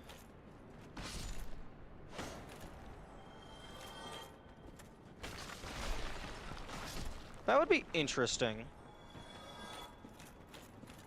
But that would also make it the only enemy in the entire game that does reload, that does respawn on area load.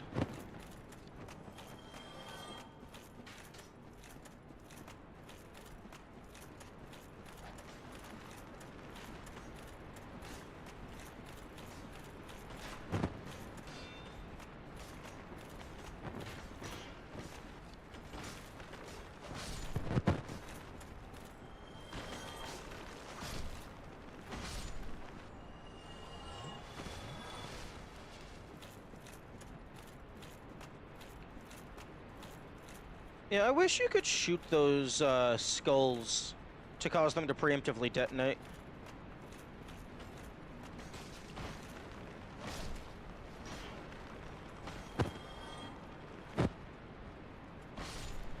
Depending on how the game handles Painted World, I could see the Painting Guardians respawning if you never rest. Yeah, that's true.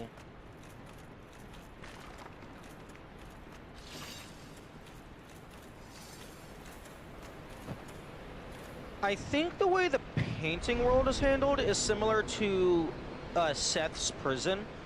It gives you a hard respawn, but it doesn't actually count as being at a bonfire.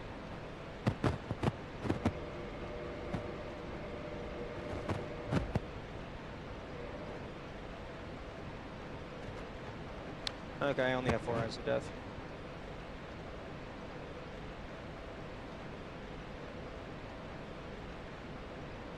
Wait a second. Oh, I'm a fucking dumbass. No, no, not a dumbass, just did not have full context. Because if the Eye of Death always said only Covenanter, then that is a preview that there is a Covenant. Difference there would be that you're fundamentally reloading the map on dying to Seth because you're dying. Fair.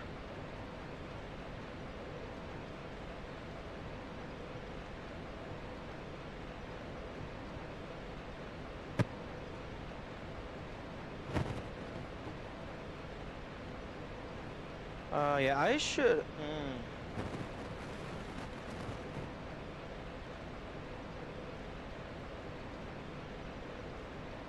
Going to Asylum from Firelink after killing the skeletons is probably a better comparison.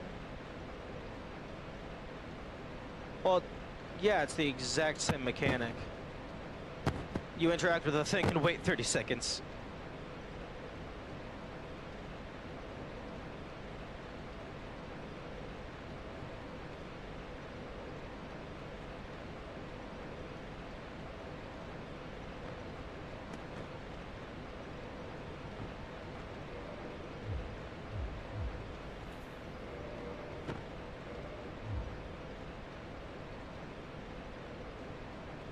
Wait, that was in reference to the Painted World? Going to Asylum from Firelink after killing the skeletons.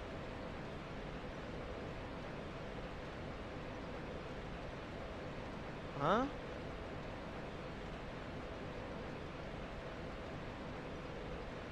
I don't think I'm following. There, I mean, the only skeletons at the asylum is off in the graveyard, or at Firelink.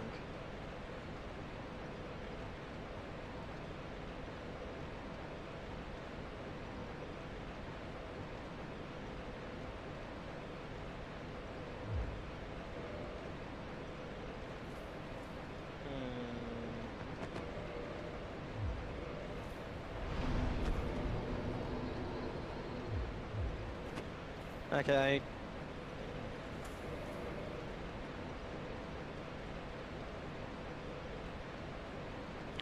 Yeah, if I had paid attention to the, I guess I probably found Eyes of Death before I realized that Covenants had like upgrade items. I only really read the text once. Yeah, I don't think there was reason for me to assume that I would need the Eyes of Death. Wait a minute. Fuck. This says online play item, but it does have offline use. So that means the online play item tag is not 100% be all end all.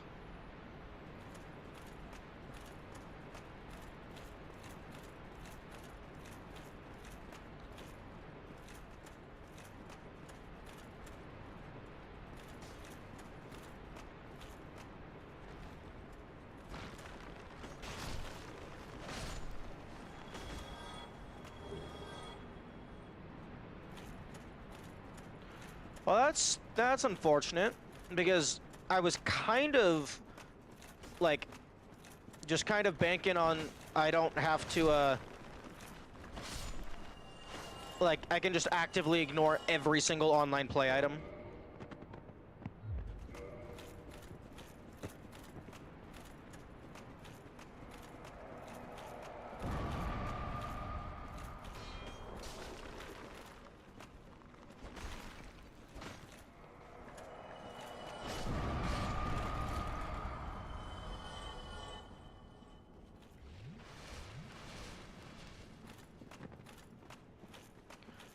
Even if that is an oversight on the dev's part, that means I have to assume the oversight is possible with every single item.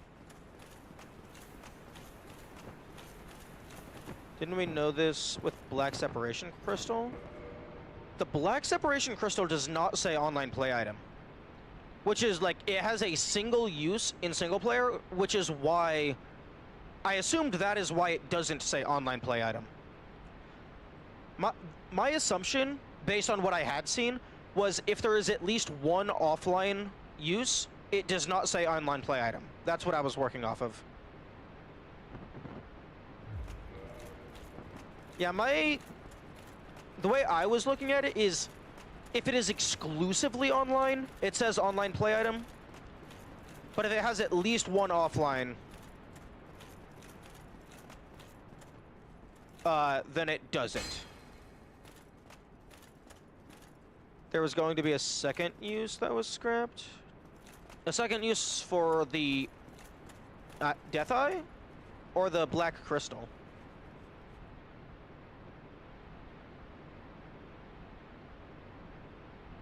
No. No, you're really gonna make me wait 30 seconds every time? How is this not just a copy-paste of the bird nest?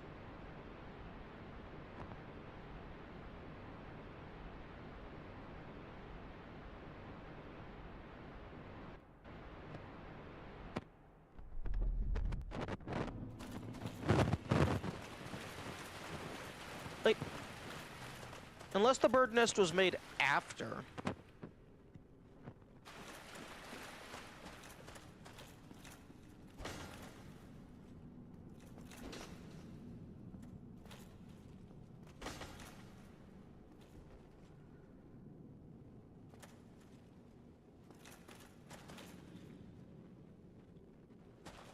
Okay, I guess I'll give you 4. Probably not gonna do anything.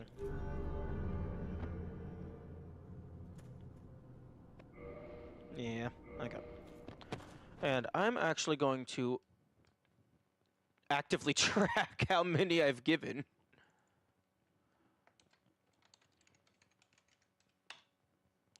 Okay.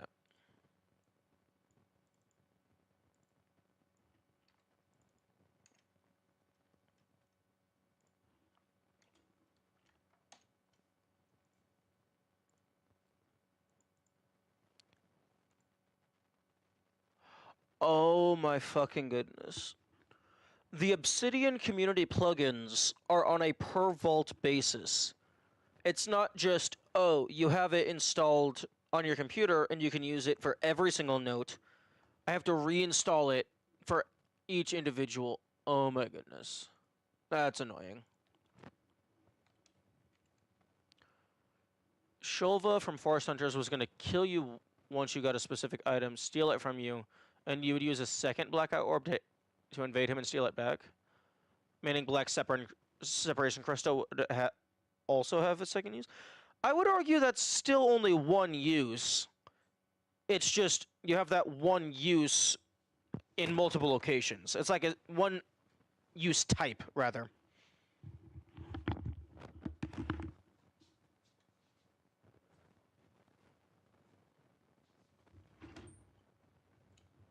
I'll be right back. I need to go find my phone.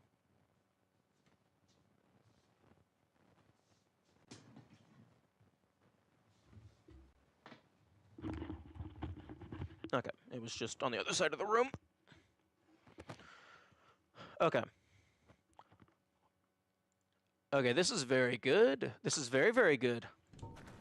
Because, one, we got a new miracle, which pushes us further to that achievement. And finding the Covenant is an achievement. Set and use instance. That's another instance and possibly more planned. Could have played a part in the description not saying online play. Oh, possibly, if it was intended to have a lot of uses. Maybe they don't consider a single use to be worth including.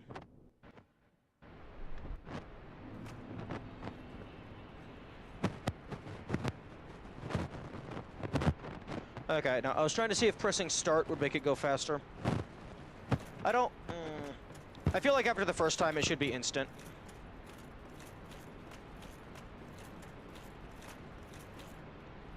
Either way, it fucking sucks. Good luck figuring this out. Yeah.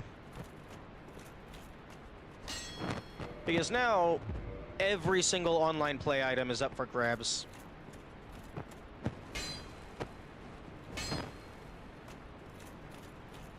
Also, I've been running around and there hasn't been an invader.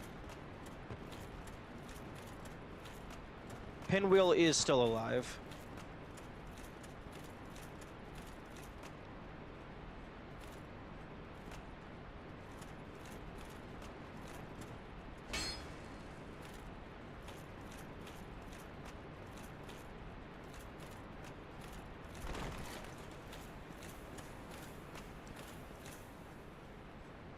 The Kirk stream.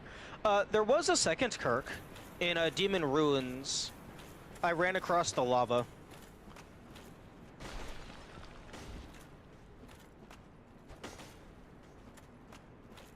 And interestingly, if you run across the lava, they do not spawn the bonfire over in Demon Ruins.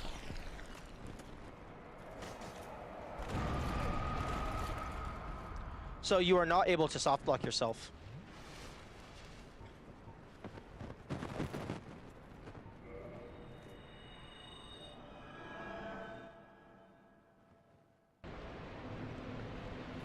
Although I do find it interesting that they don't have the bonfire in Nito's arena. Oh, I guess the bonfire spawns on the boss death.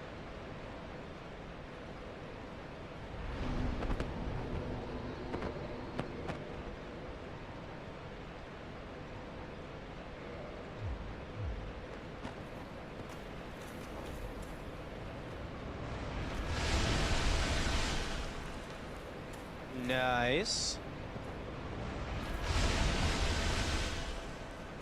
Okay, I think that might actually be better than Chaos Storm in terms of range.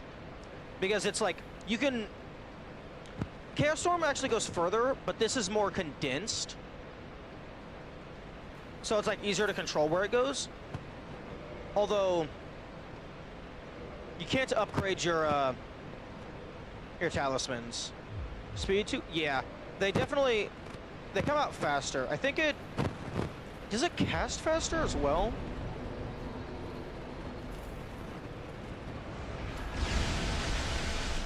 I think it oh wait, no, that might just be the walls. I think it casts at around the same speed. I need a big open area to test this, which is a rare commodity in this area. Okay, yeah. This might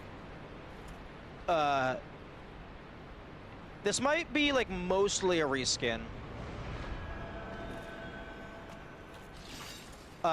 Chaos Storm does leave the lava. This presumably does toxic.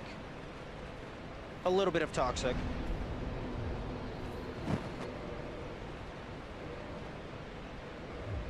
You can get an entire third cast if you use the Dusk Ring.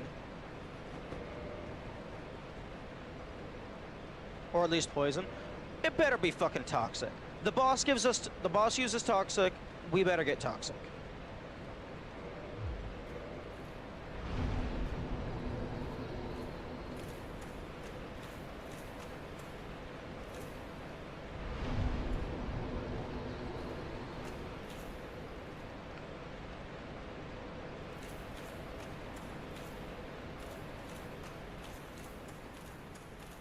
Okay.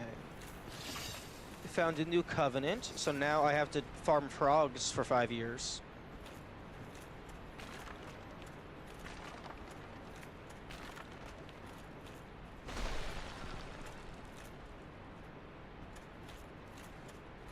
Ooh. We're playing shuffleboard.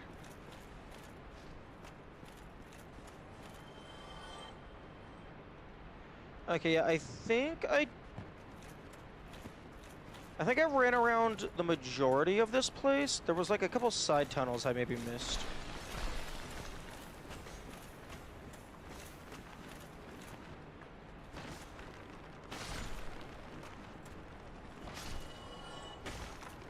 We do get poison.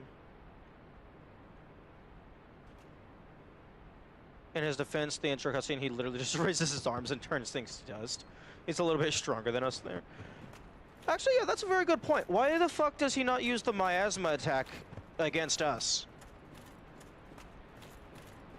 If that shit's strong enough to just kill a fully grown, strong dragon. Like, that would be a basically guaranteed instant kill on us. Actually, that would be cool if, like, you did attack him in his Covenant state, if he just obliterates you with the miasma.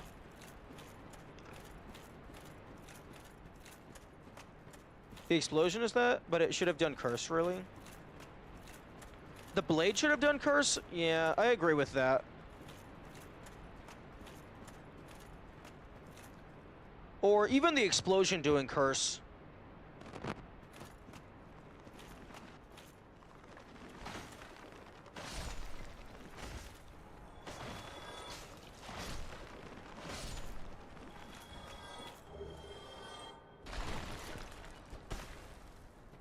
Yeah, I could see the explosion supposed to represent that, because the miasma was an area of effect.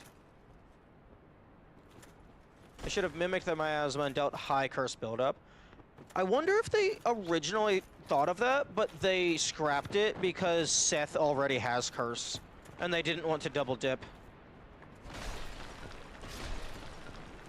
Although, personally, I'm fine with the final bosses in the game, like a couple of them having curse, especially if it's thematic. Personally, I would have rather Nito have curse over Seth.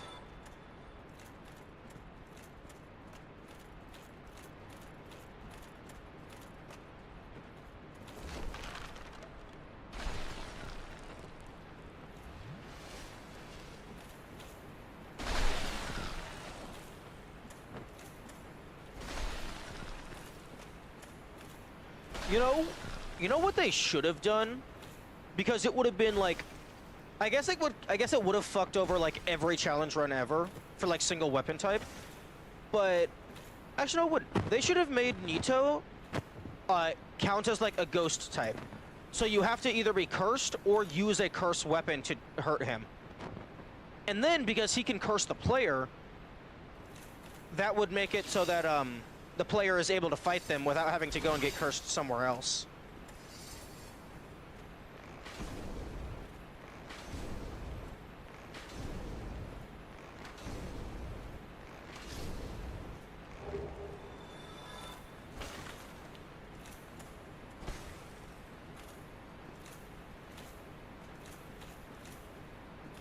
Or I guess if they wanted to be really mean, they could have just had the entire arena have a very slow passive curse buildup.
Yeah, I think I've hit every path. Every path that I know about. That's that one Lord Soul Boss having bleed, curse, poison, and toxic? That could be interesting.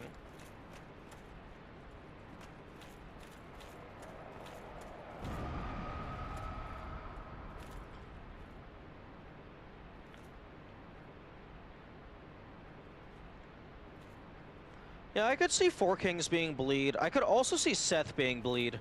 Because, like, crystals are sharp as fuck.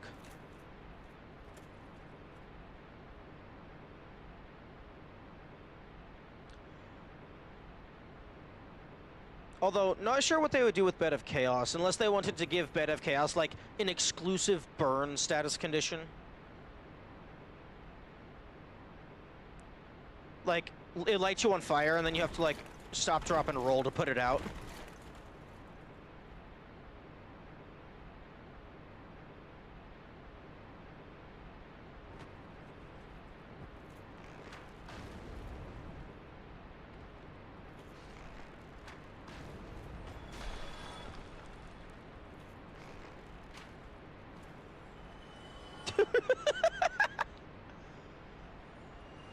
I could see Four Kings being poison and Bed of Chaos being bleed. You know what? I'm fine with Bed of Chaos being bleed, because the bleed isn't going to matter. So that's basically just getting one of the most annoying ones out of the way.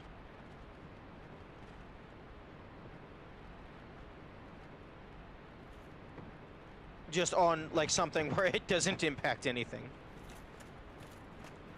Like, poison and toxic, they're kind of annoying, but, like, I'd rather have a slow damage over a big instant. That's kind of like, K-Log kind of already has a poison effect, because you have to run across to the goop to get to them, and I'm not opening my inventory to consume a purple moss every single time. I've had bleed attacks, but the fire scythe reduces bleed buildup. Honestly, that would actually be kind of funny if taking fire damage made the bleed meter go down.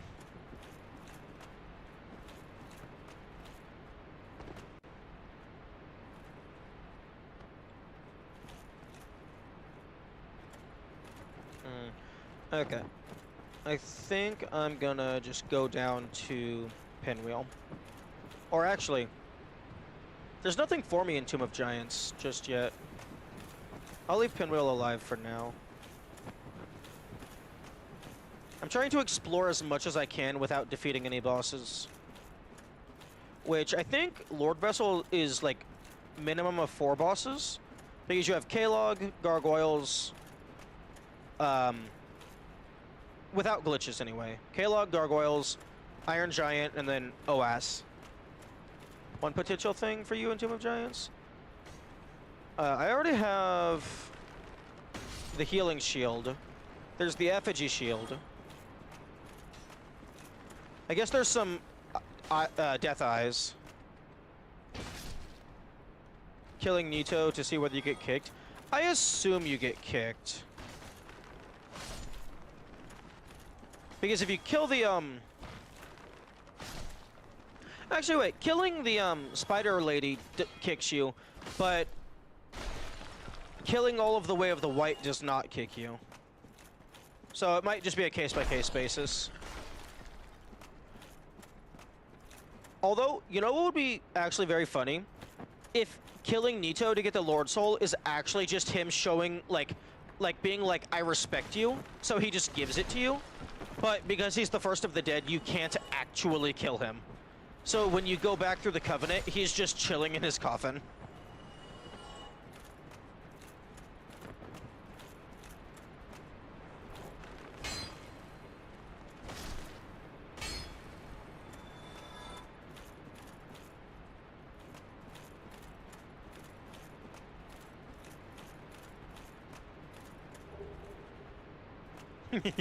He's like, fuck off, I'm taking a nap.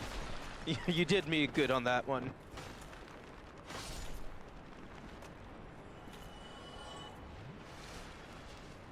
Yo, I wouldn't like it because it wouldn't be super useful, but it would be cool if one of the rewards, one of the Covenant rewards, is a ring that makes you fully immune to curse.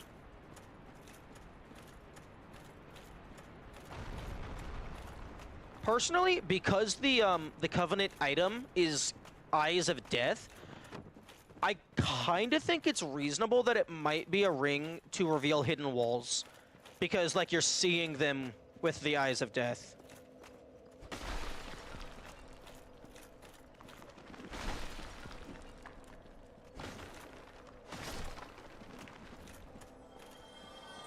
Because there's a slight connection there.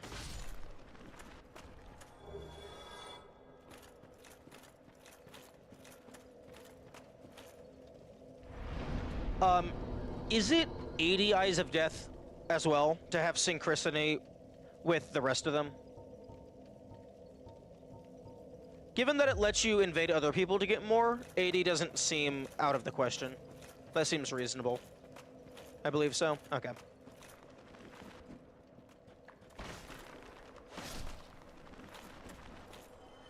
Okay. Well, there's some Eyes of Death in the tomb. I can also just farm a bunch of them.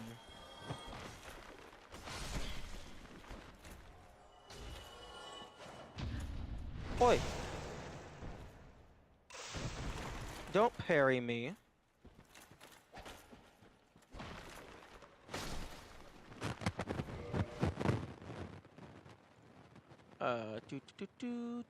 Checking my notes. Where the fuck is the frog drop table?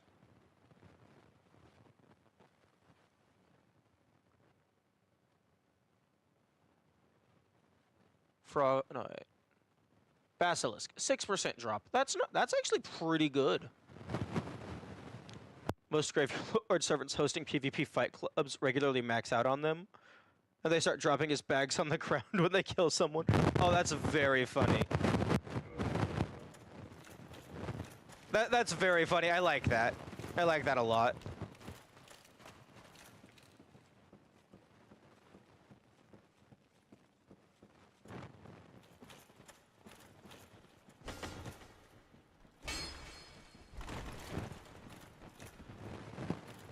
Oh, another thing, another just interesting meta thing that I noted that I discovered earlier.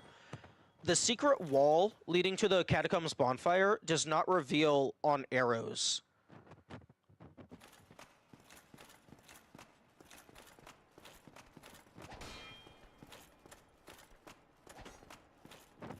Actually, I could see them giving Nito bleed if we're doing the status conditions for the 4 bosses, given that all of the skeletons have bleed.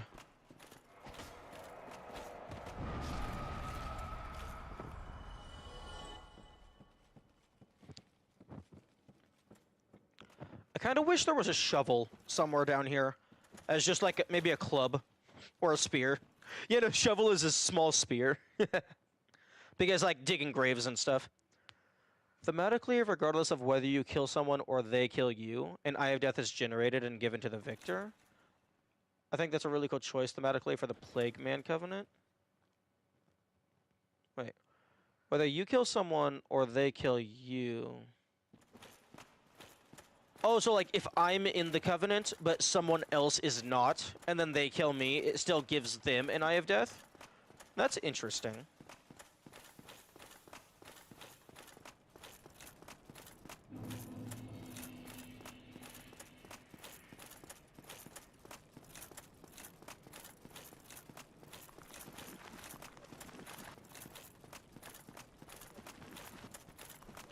And I did kill Patches at his first spawn location, so I'm interested to see if that impacts the Way of the White.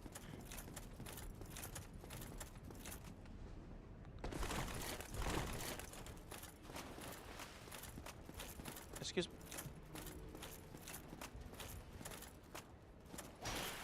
Dude, you have already tried to link the fire like 3 times by now. You're not worthy.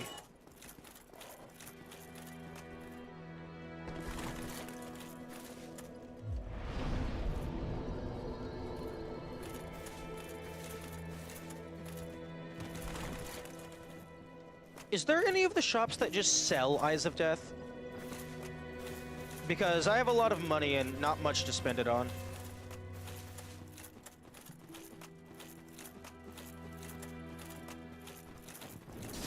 I don't believe so. That's unfortunate.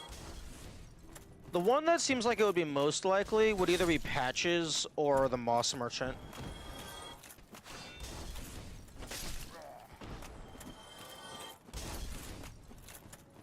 Yeah, 6% is really big.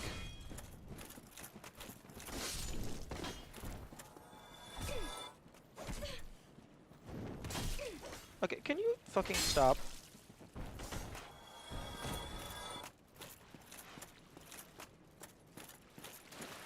Okay, I have walked all the way around, like, basically all of Undeadburg, outside of, like, the other side of doors that lead to new areas. So I think I'm acceptable to kill Tauros Demon. March Merchant, I know, doesn't. Patches, I feel like he actually does. Might not. But that doesn't matter for this one anyway. True, because he's dead. Patches is in stitches.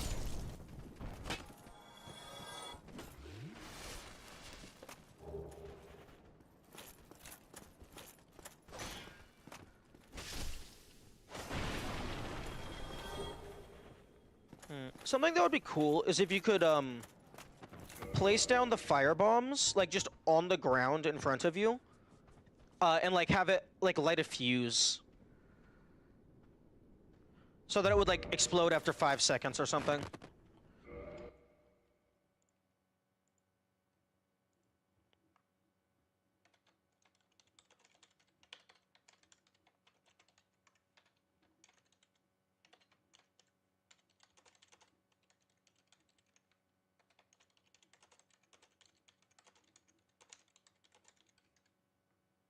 That, but they're like... Ooh, a pyromancy like that? Ooh, that would be cool. Honestly, it would make more sense for the pyromancy.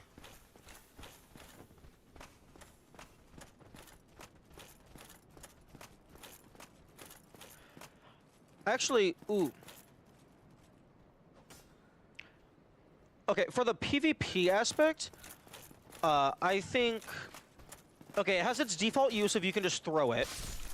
Then it could have a secondary use of place it on the ground, but maybe if you get hit in the middle of the placing animation, it drops out of your hand and just explodes right on top of the both of you.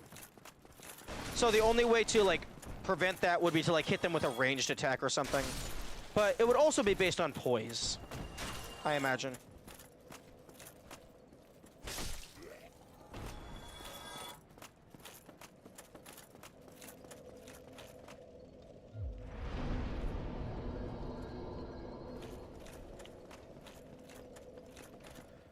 I'm just oh, wrong button. I'm imagining the pyromancy equivalent is basically just like remote detonation, chaos fireball. You just place it on the ground, and then the next time you cast the spell, it explodes into a lava globule. Give it a slight delay when exploding, so players can react and roll. Yeah, that's fair. Maybe there could also be a way to just manually drop it. Like, not place it with the fuse, just drop it. So basically it does the throw action, but it's centered just on the player that's using it. It's a remote detonated chaos pill. Yo, that would actually be really cool.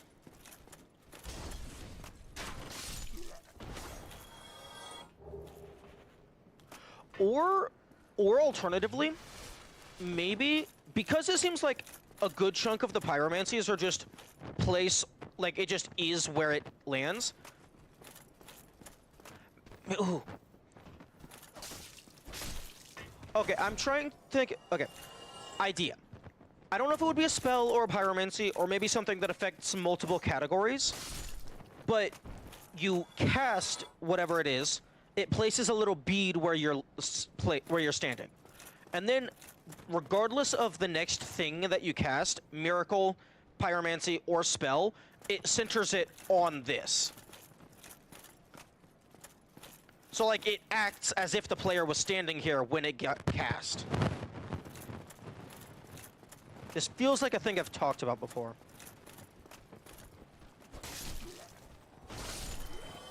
I'm getting deja vu.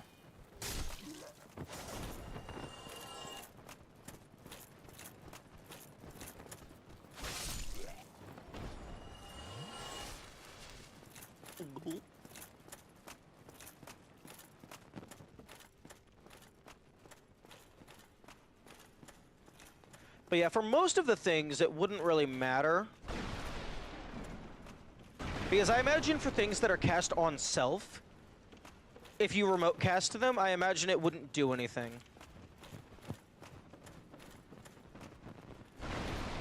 Two pyromancies taking up 3 attunement slots. Pyromancy that places the chaos pillar equivalent. And separate pyromancy that detonates remote pyromancies. All remote spells of this category would cost 2 slots. So would it be like specific spells that have a remote equivalent? Or would it just be a remote spell that can be, like, when you're attuning spells, you just choose what is slapped onto the remote slot? So it's like a pyromancy that costs 2, but you choose which pyromancy is bound to it at a given time.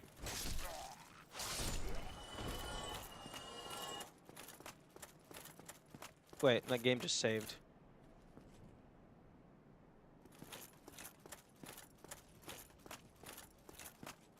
Okay, it might have just been because I killed the enemy. I thought the invader was about to spawn up here.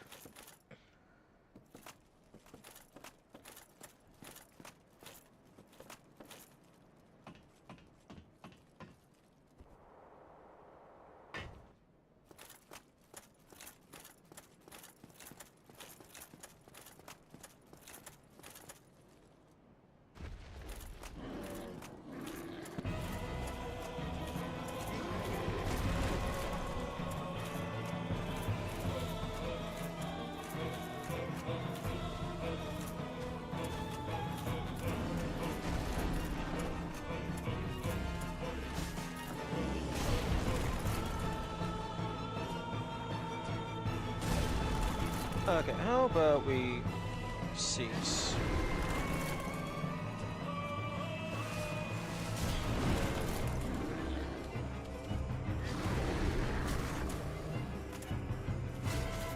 Come on, do the back hop.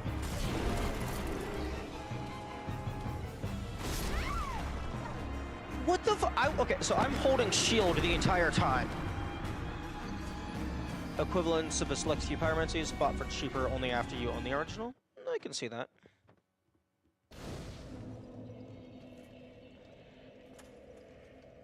Oh, fuck you. Give me back my humanity. Don't take away my humanity when I die. That's rude.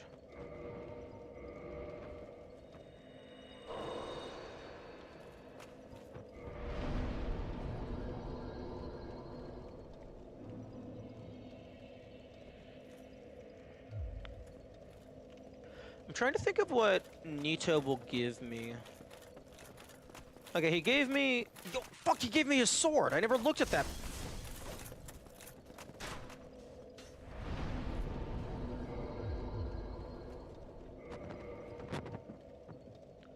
Makes sense for Kaelana to be the one who sells those pyromancies and the detonation trigger as well. Yo, you know, it would be really funny if Kaelana sold you the remote pyromancies, but then you actually find the detonation just somewhere in Izalith. So it's like you have all these cool spells, but you can't use any of them. Gravelord Sword. 333 poison. I feel they should have made it 666. Although I guess this is a Japanese company, so Western icons would not have been relevant. Thermite primer just on the ground. Sword wielded only by servants of Gravelord Nito, the first of the dead, crafted from the bones of the fallen. The miasma of death exudes from the sword, a veritable toxin to any living being. Parameter bonuses are shit.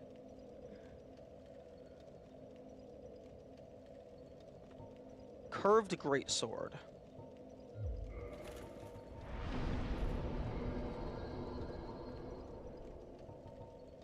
Demon Titanite. Interesting.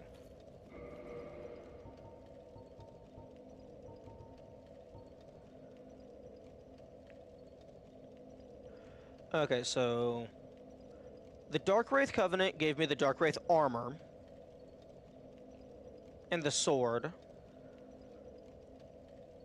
And...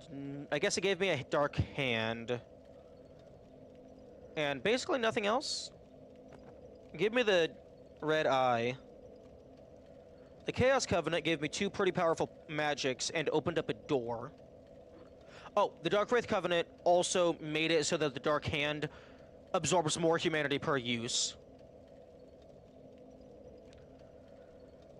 The Chaos Covenant gave me 2 cool spells. Has like a ranking leaderboard thing for who can be the biggest simp. And opened up a door. The Way of the White has done nothing. The Forest Covenant, I guess, pacifies the hunters and lets you start that quest line. The Dragon Covenant gave you the stone and the dragon eye.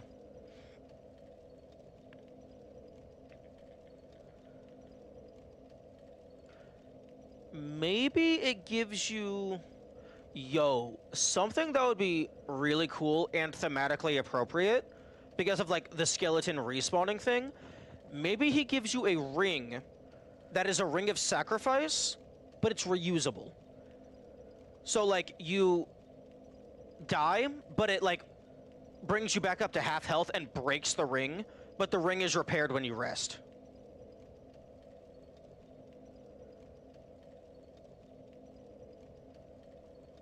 Yeah, the Nito cape would be really cool.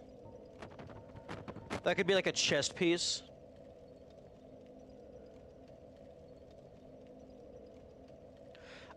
I don't know if it was because my weapons were just too short, but I'm pretty sure Nito was immune from damage attacking him from behind.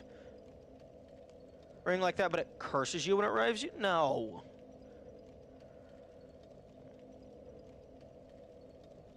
Unless it's a temporary curse.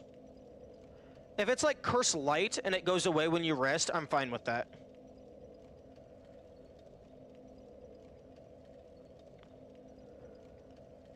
So like it does give you a second chance, but you have the penalty because you did die and you suck Lamau.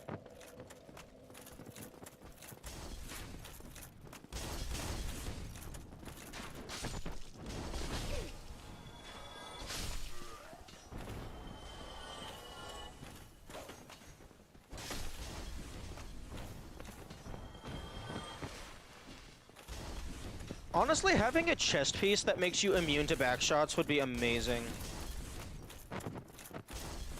Or, like, specifically if Nito's cake. Nito's cake! No! Freudian slip, you have failed me. Nito's cake makes you immune to backshots. No! No!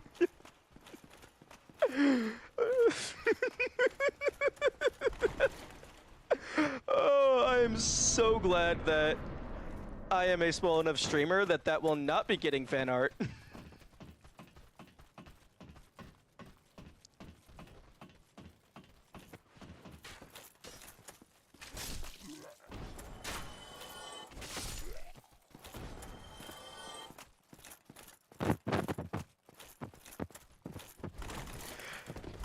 Nito's cape, making it so that enemies can't hit you from behind. I think that would be cool. Although, most likely, the reason why I was not able to damage him from behind is because the cape, like, pushes you back, and the Bone Wheel Shield has shit for range. Club Lord Nito, first to work. No. Slip of the tongue, why have you brought this cursed into the world?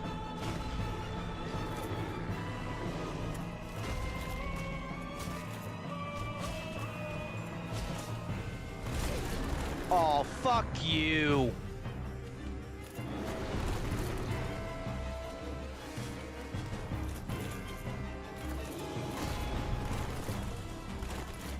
You know, I would like for you to jump off, just, like, so I can say I've seen it.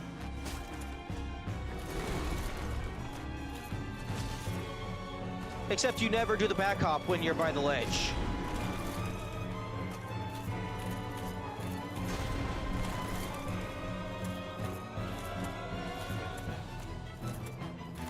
Also, I feel his tail could be chopped off for a club.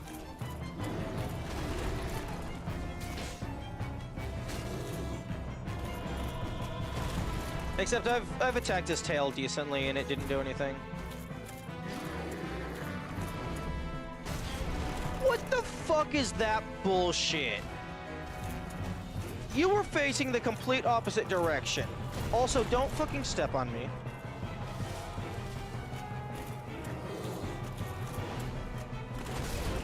What the fuck? This guy's bullshit. What the fuck?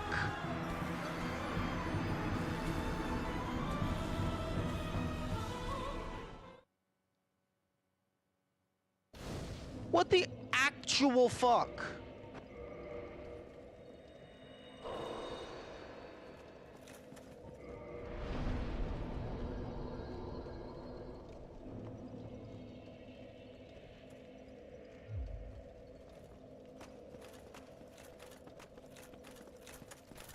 You know, I think in terms of hitboxes, I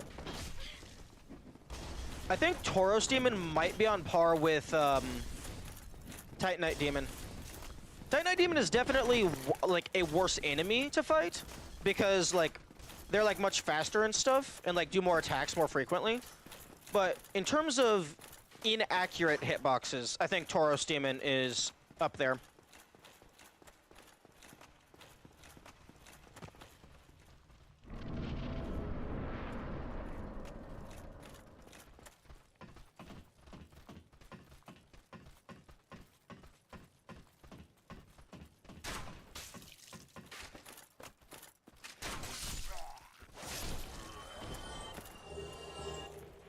Wait, what am I doing? I don't want I don't want their garbage.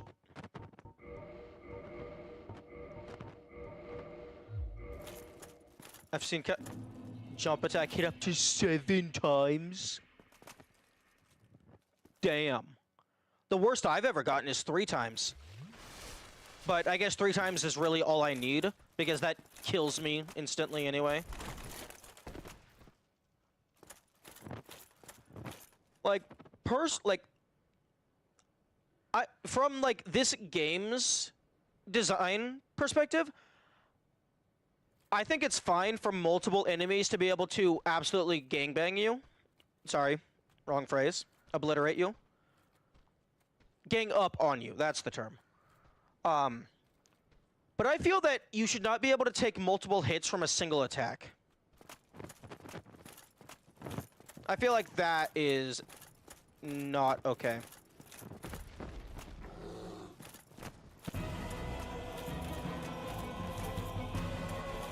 No, stop it, Whoa. Stop encouraging my subconscious. But yeah, like, if you have 5 enemies on you, like, they're all allowed to hit you at the same time, or sequentially. But I feel like if it's a single enemy attacking you, I feel like the first time they hit you, you should then be, like, immune to the rest of their attacks. At least for a period of time. Like, maybe it can be, like, a per enemy invincibility frame type situation. So, like, even though Titanite Demon has, like, 7 hitboxes or whatever, like, the first one collides, and then the rest of them don't immediately still get to hit you, like, 3 frames after each other. Good music, though.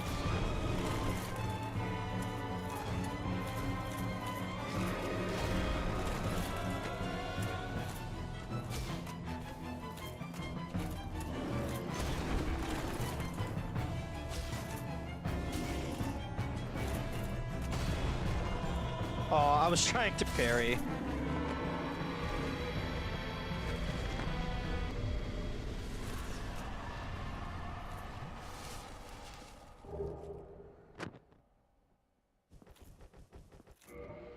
Okay, 24,000. What is this garbage?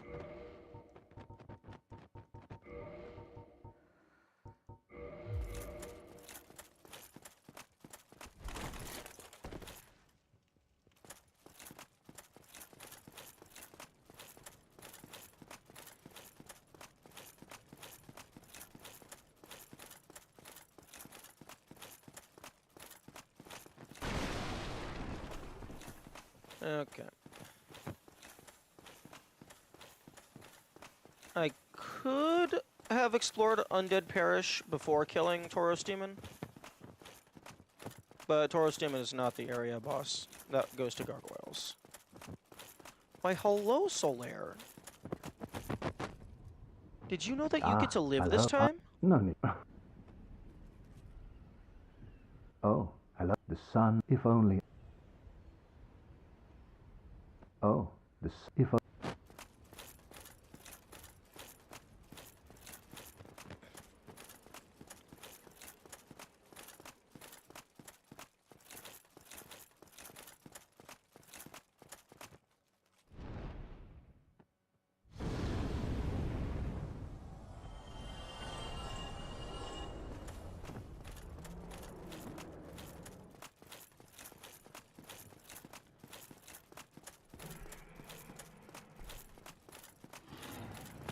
Ooh, I should add Nito's sword to my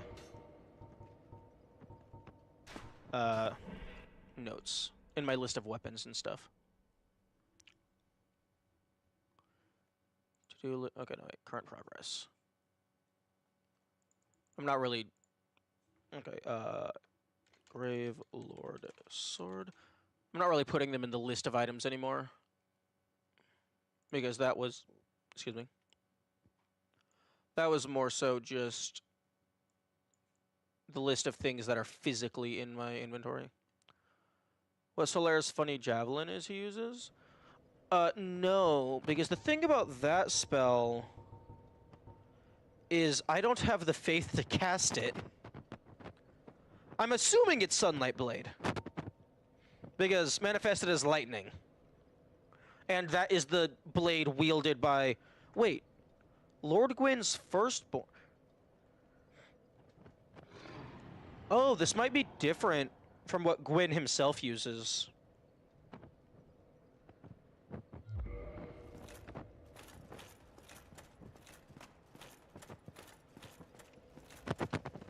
Because, like, so far it seems to be implying that Solaire is Gwyn's firstborn child.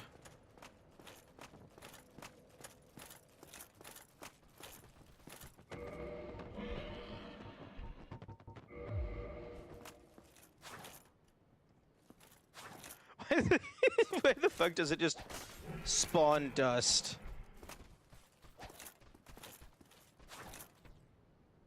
On its strong attack. Okay. You can't look at this and tell me that it's not inspired by Soul Calibur. This is absolutely the Soul Calibur blade. I think it was called Nightmare. Or maybe Nightmare was one of the characters. But this is absolutely the blade from Soul Calibur.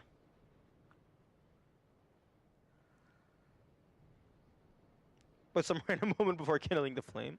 No, I'm meaning that Solaire was his firstborn deity child, but he lost his deity status.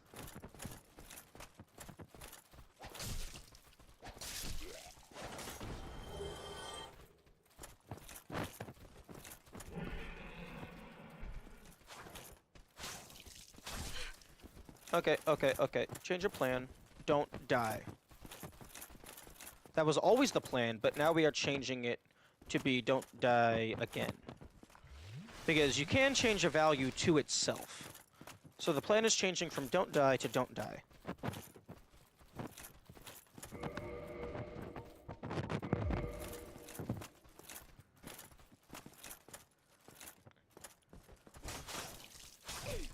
Fuck off.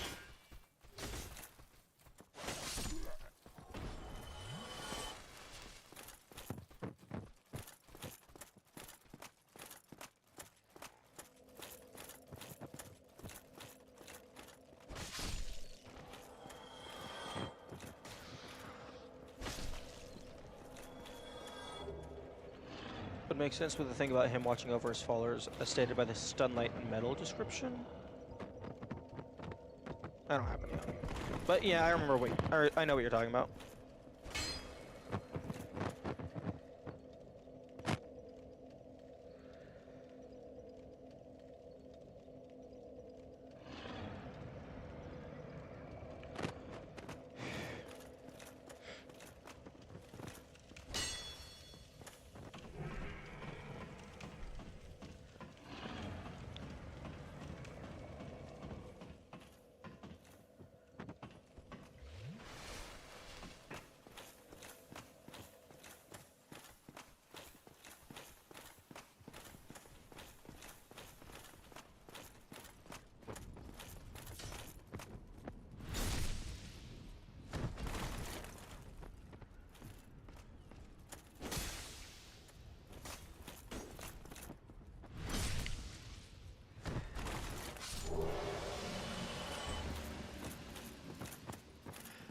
I really like the mechanic to where, like, some items drop on the ground, but then other items are just directly given to the player. I think that's interesting. A faith-scaling poison mist? That would... Oh, like he gives you the actual miasma spell? That would be really cool.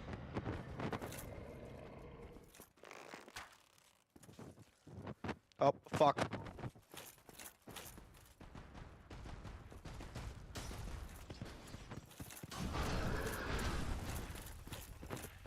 You know what? I'm leaving. Goodbye.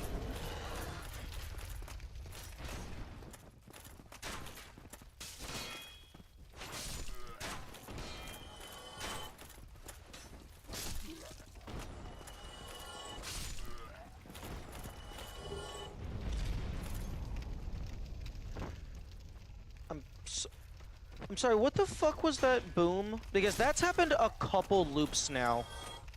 Where you just... Fuck. Where you get into the city. And then there's like a big boom.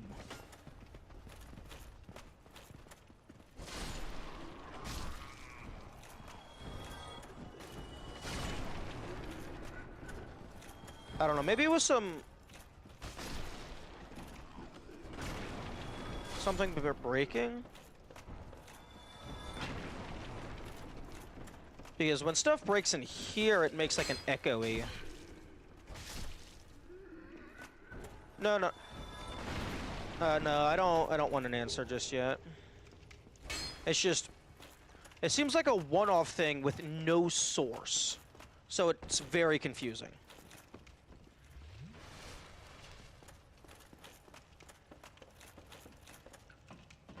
Like, it could be the dragon flying away.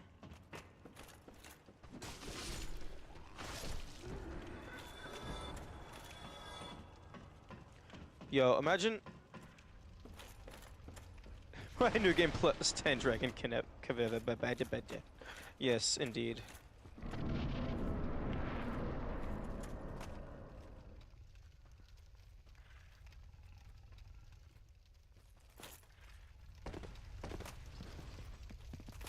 It could also just be that this guy was,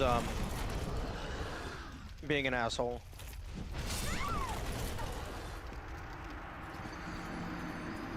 Fuck you. Fuck you.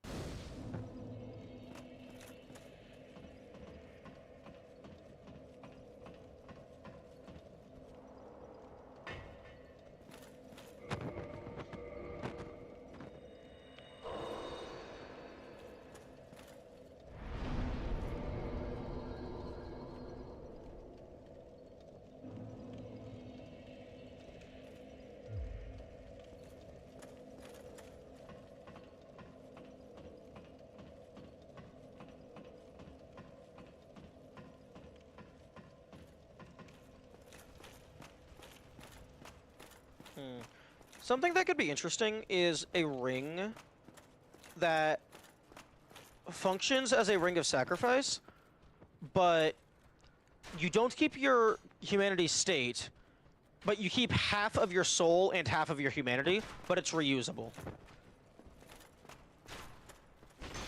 I think that could be interesting. Namely, I just want to keep my shit.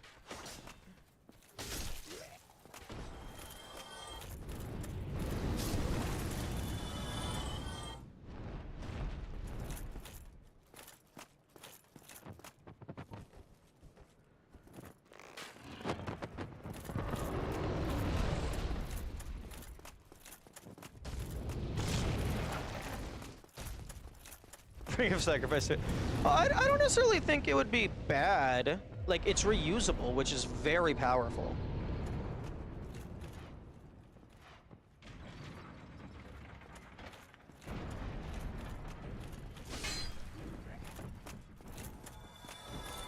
Hey, game, can I have an invader, please?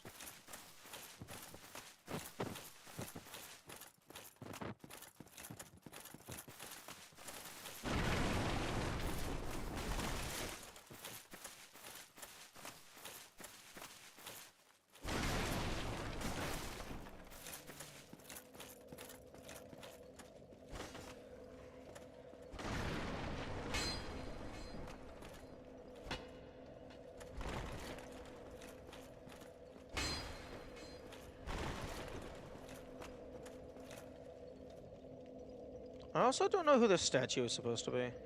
There's a few of them around. Does it ever turn night in this world? I mean, I think kind of. I think the forest is darker, but that could just be because of the tree overcast. But I mean, like, even when you're down in the Gaping Dragon arena, like, you can see the light peeking through.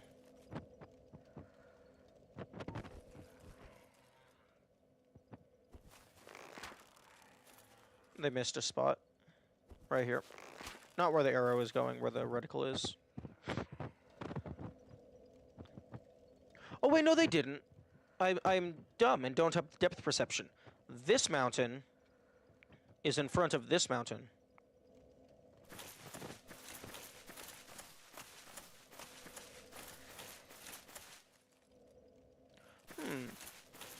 That's a building there that's overgrown.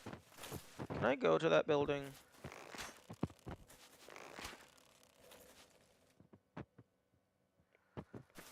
I would like to go to that building, please.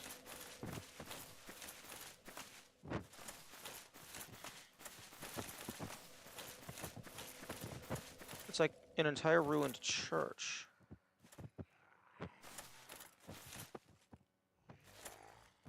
Is there a secret tunnel? Down with the rats, maybe?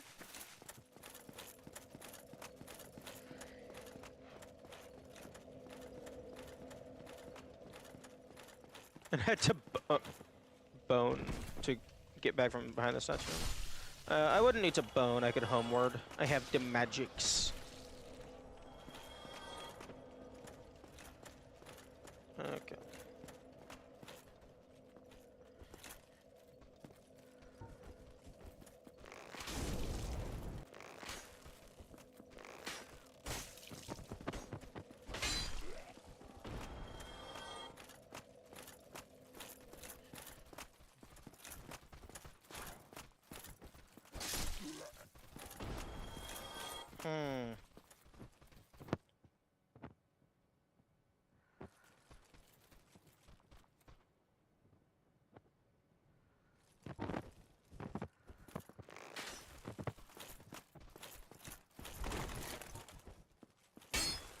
That would have been a really stupid false wall if that one just faded away.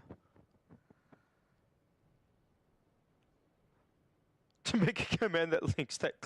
Why? Also, I don't think Kamikaze has the means to make commands. All the commands are done locally on my system.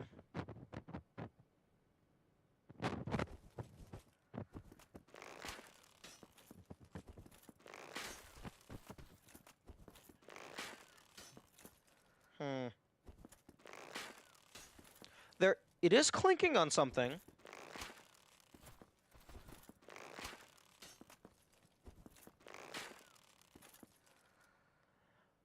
It is clinking on something, so there is collision down there. There might be a way to get there.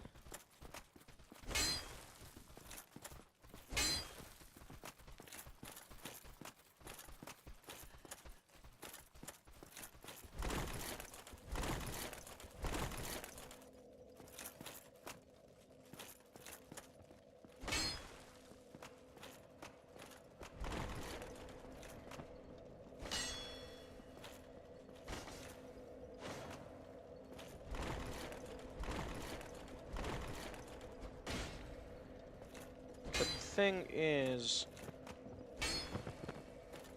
some secret walls don't react to rolling.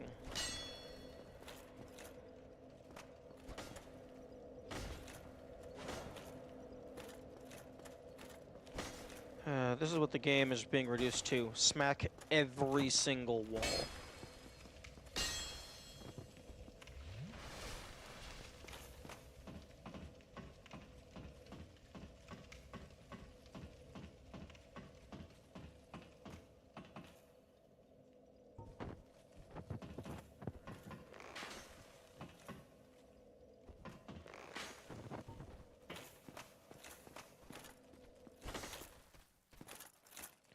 You think killing invaders while in the Gravelord Covenant will give you eyes? That would actually be a really cool thing to do. If the invaders are treated like the exact same as online players, then I don't see why it wouldn't.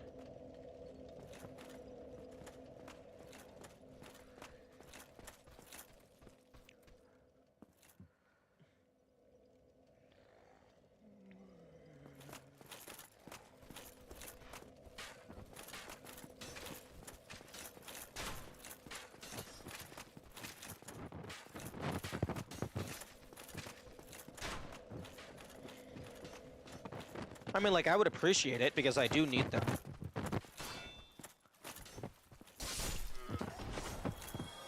If that's how it works in online play, like, if someone invades you, but you are in the Covenant and it gives you one, like, I would imagine it would work the same.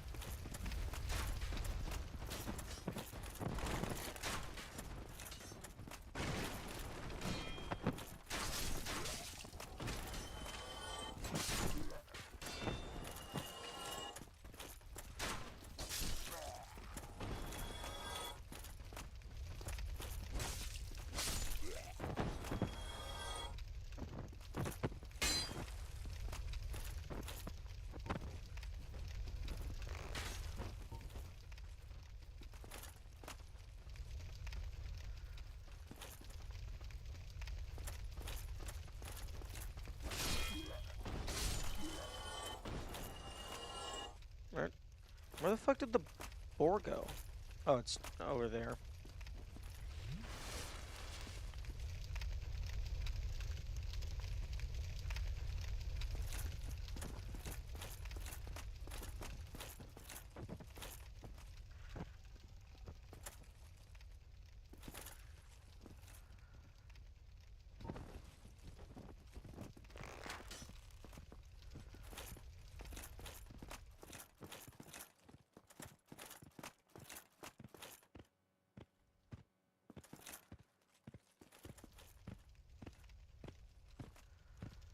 Okay, yeah, that's definitely not the Andre Church.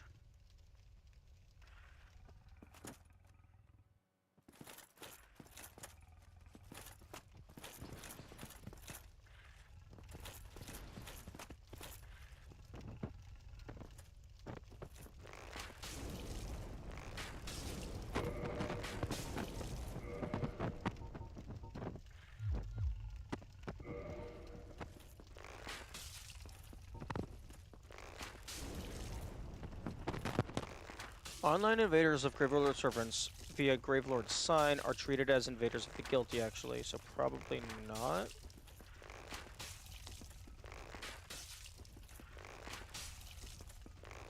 Not sure what Gravelord's sign is.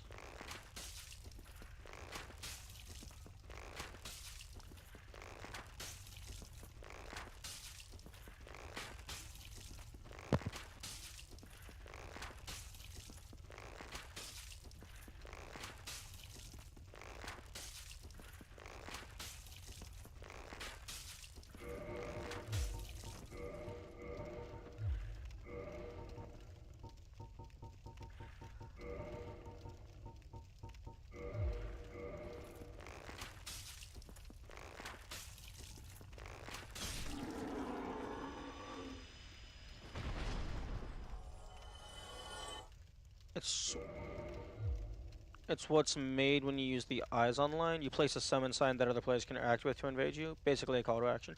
Oh, okay. Well, then how do people just... I was meaning, like, if someone just randomly invades you, and you kill them defending yourself and your world.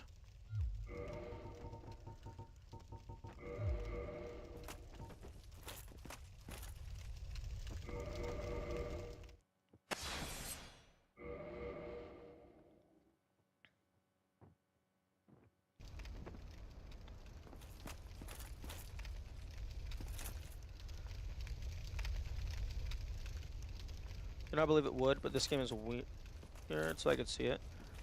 Hmm.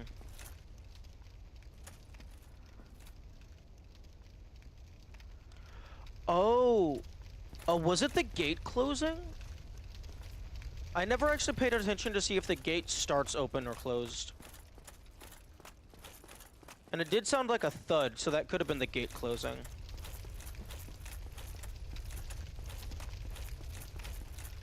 Maybe this asshole pulled the lever.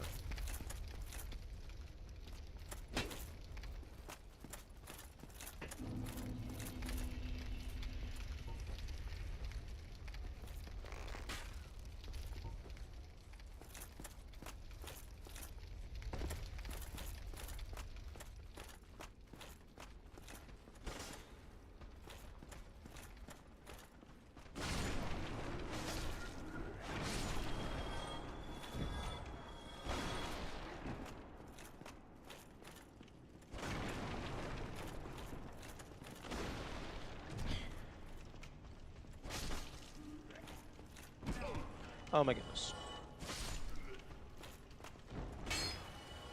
Projectile bounding collision is so inconsistent in this game. Yeah, I imagine for most small things like that, they just do a single massive rectangular prism. I've watched you shoot through similar size openings.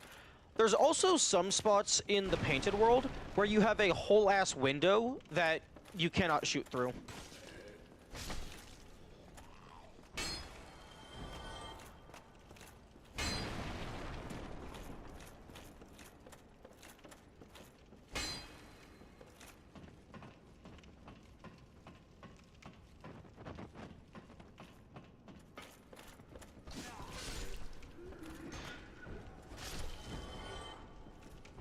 The windows are painted on.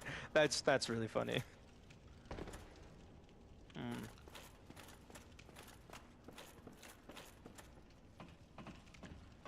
I know it would kind of go against the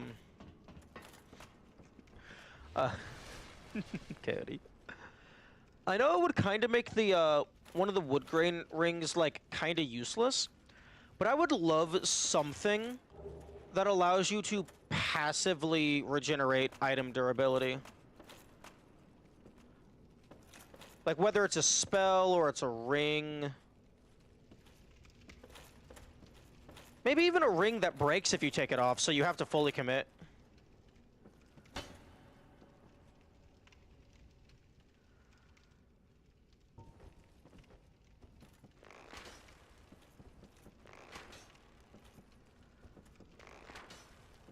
You bought repair from Dusk?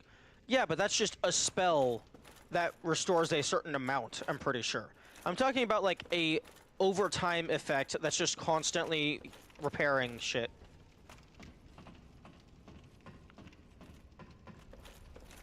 Basically, I want a way to repair my equipment in No Soul, and so far, that does not exist.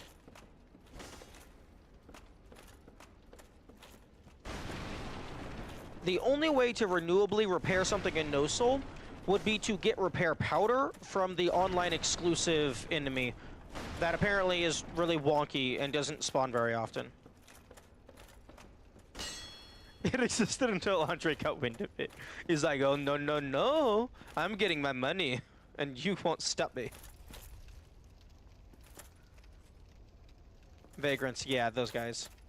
Yeah, I think Kamikaze gave me the list, and they can drop repair powder.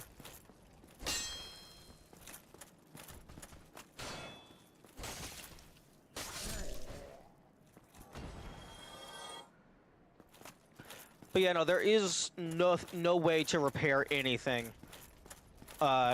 in No Soul so far. And like, just to put salt in the wounds, you can't even get the wood grain ring because you have to purchase it. I think their item drop is based on how they were created. Okay. Don't talk about the Vagrants too much, because I would be curious to try and figure out how to mess with them.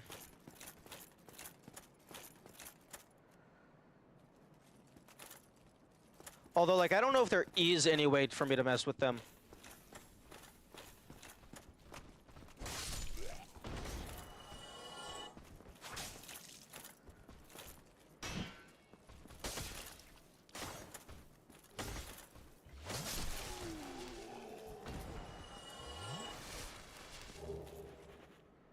Because, like, even if I, like, disconnect my system from the internet, but I set the game to be online, I think someone already tested that and it just throws a fit.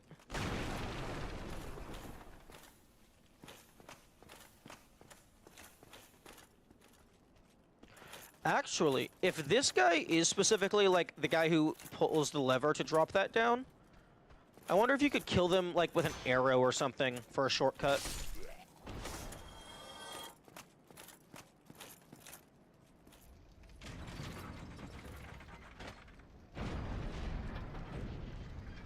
Yeah, that does sound similar to when I hear it previously.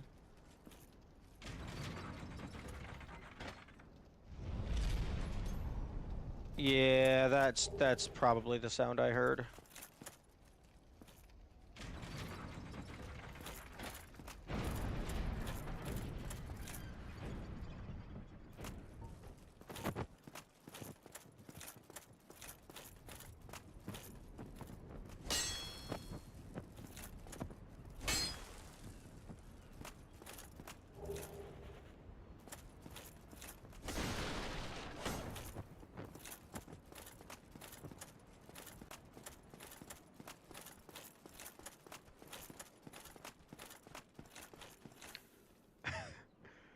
Thank God nobody can see me past that board to shoot me with a Dragon Slayer arrow.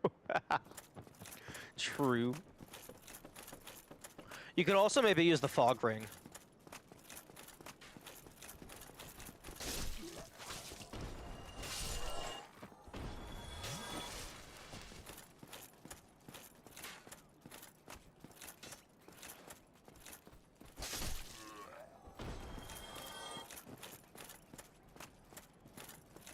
Yo, something that would be cool. Portal shield. While you're holding it up, it's constantly draining stamina, but it makes you completely immune to projectiles. Because the projectile just goes through the portal and gets sent off to fuck knows where.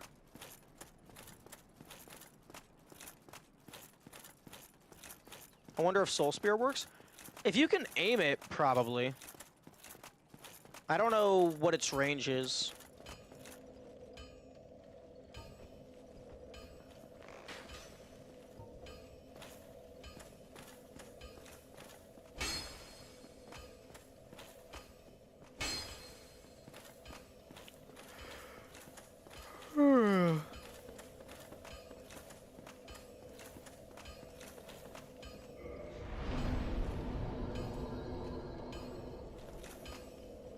Maybe it's line of sight.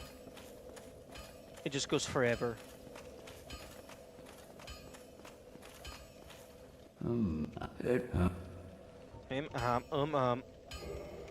Hurrah. That's not what I wanted to do.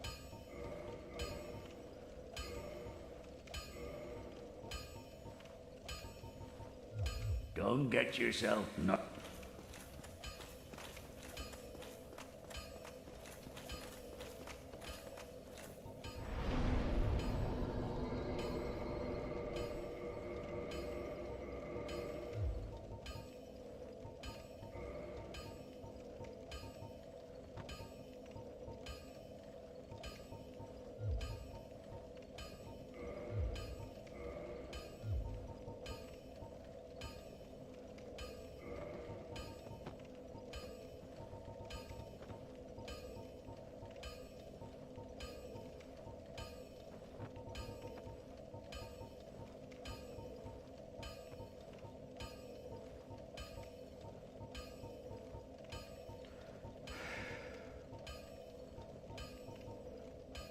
How are the stats looking?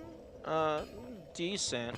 I did the math at one point. I think the cost of each level up is 1.5% greater than the cost of the previous level up.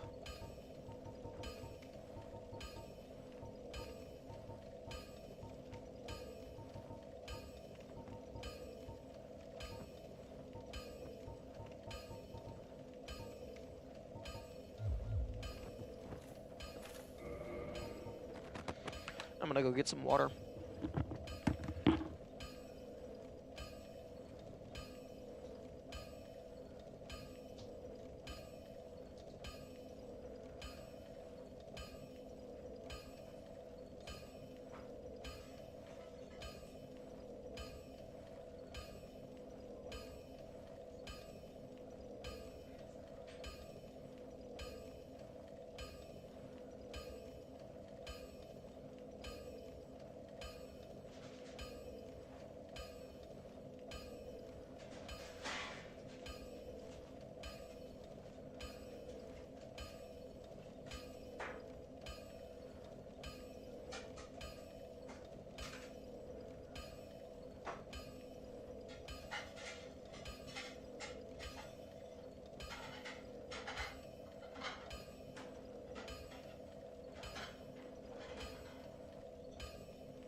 Okay, so propane fill up people are here, so stream is going to be on pause for I don't know how long.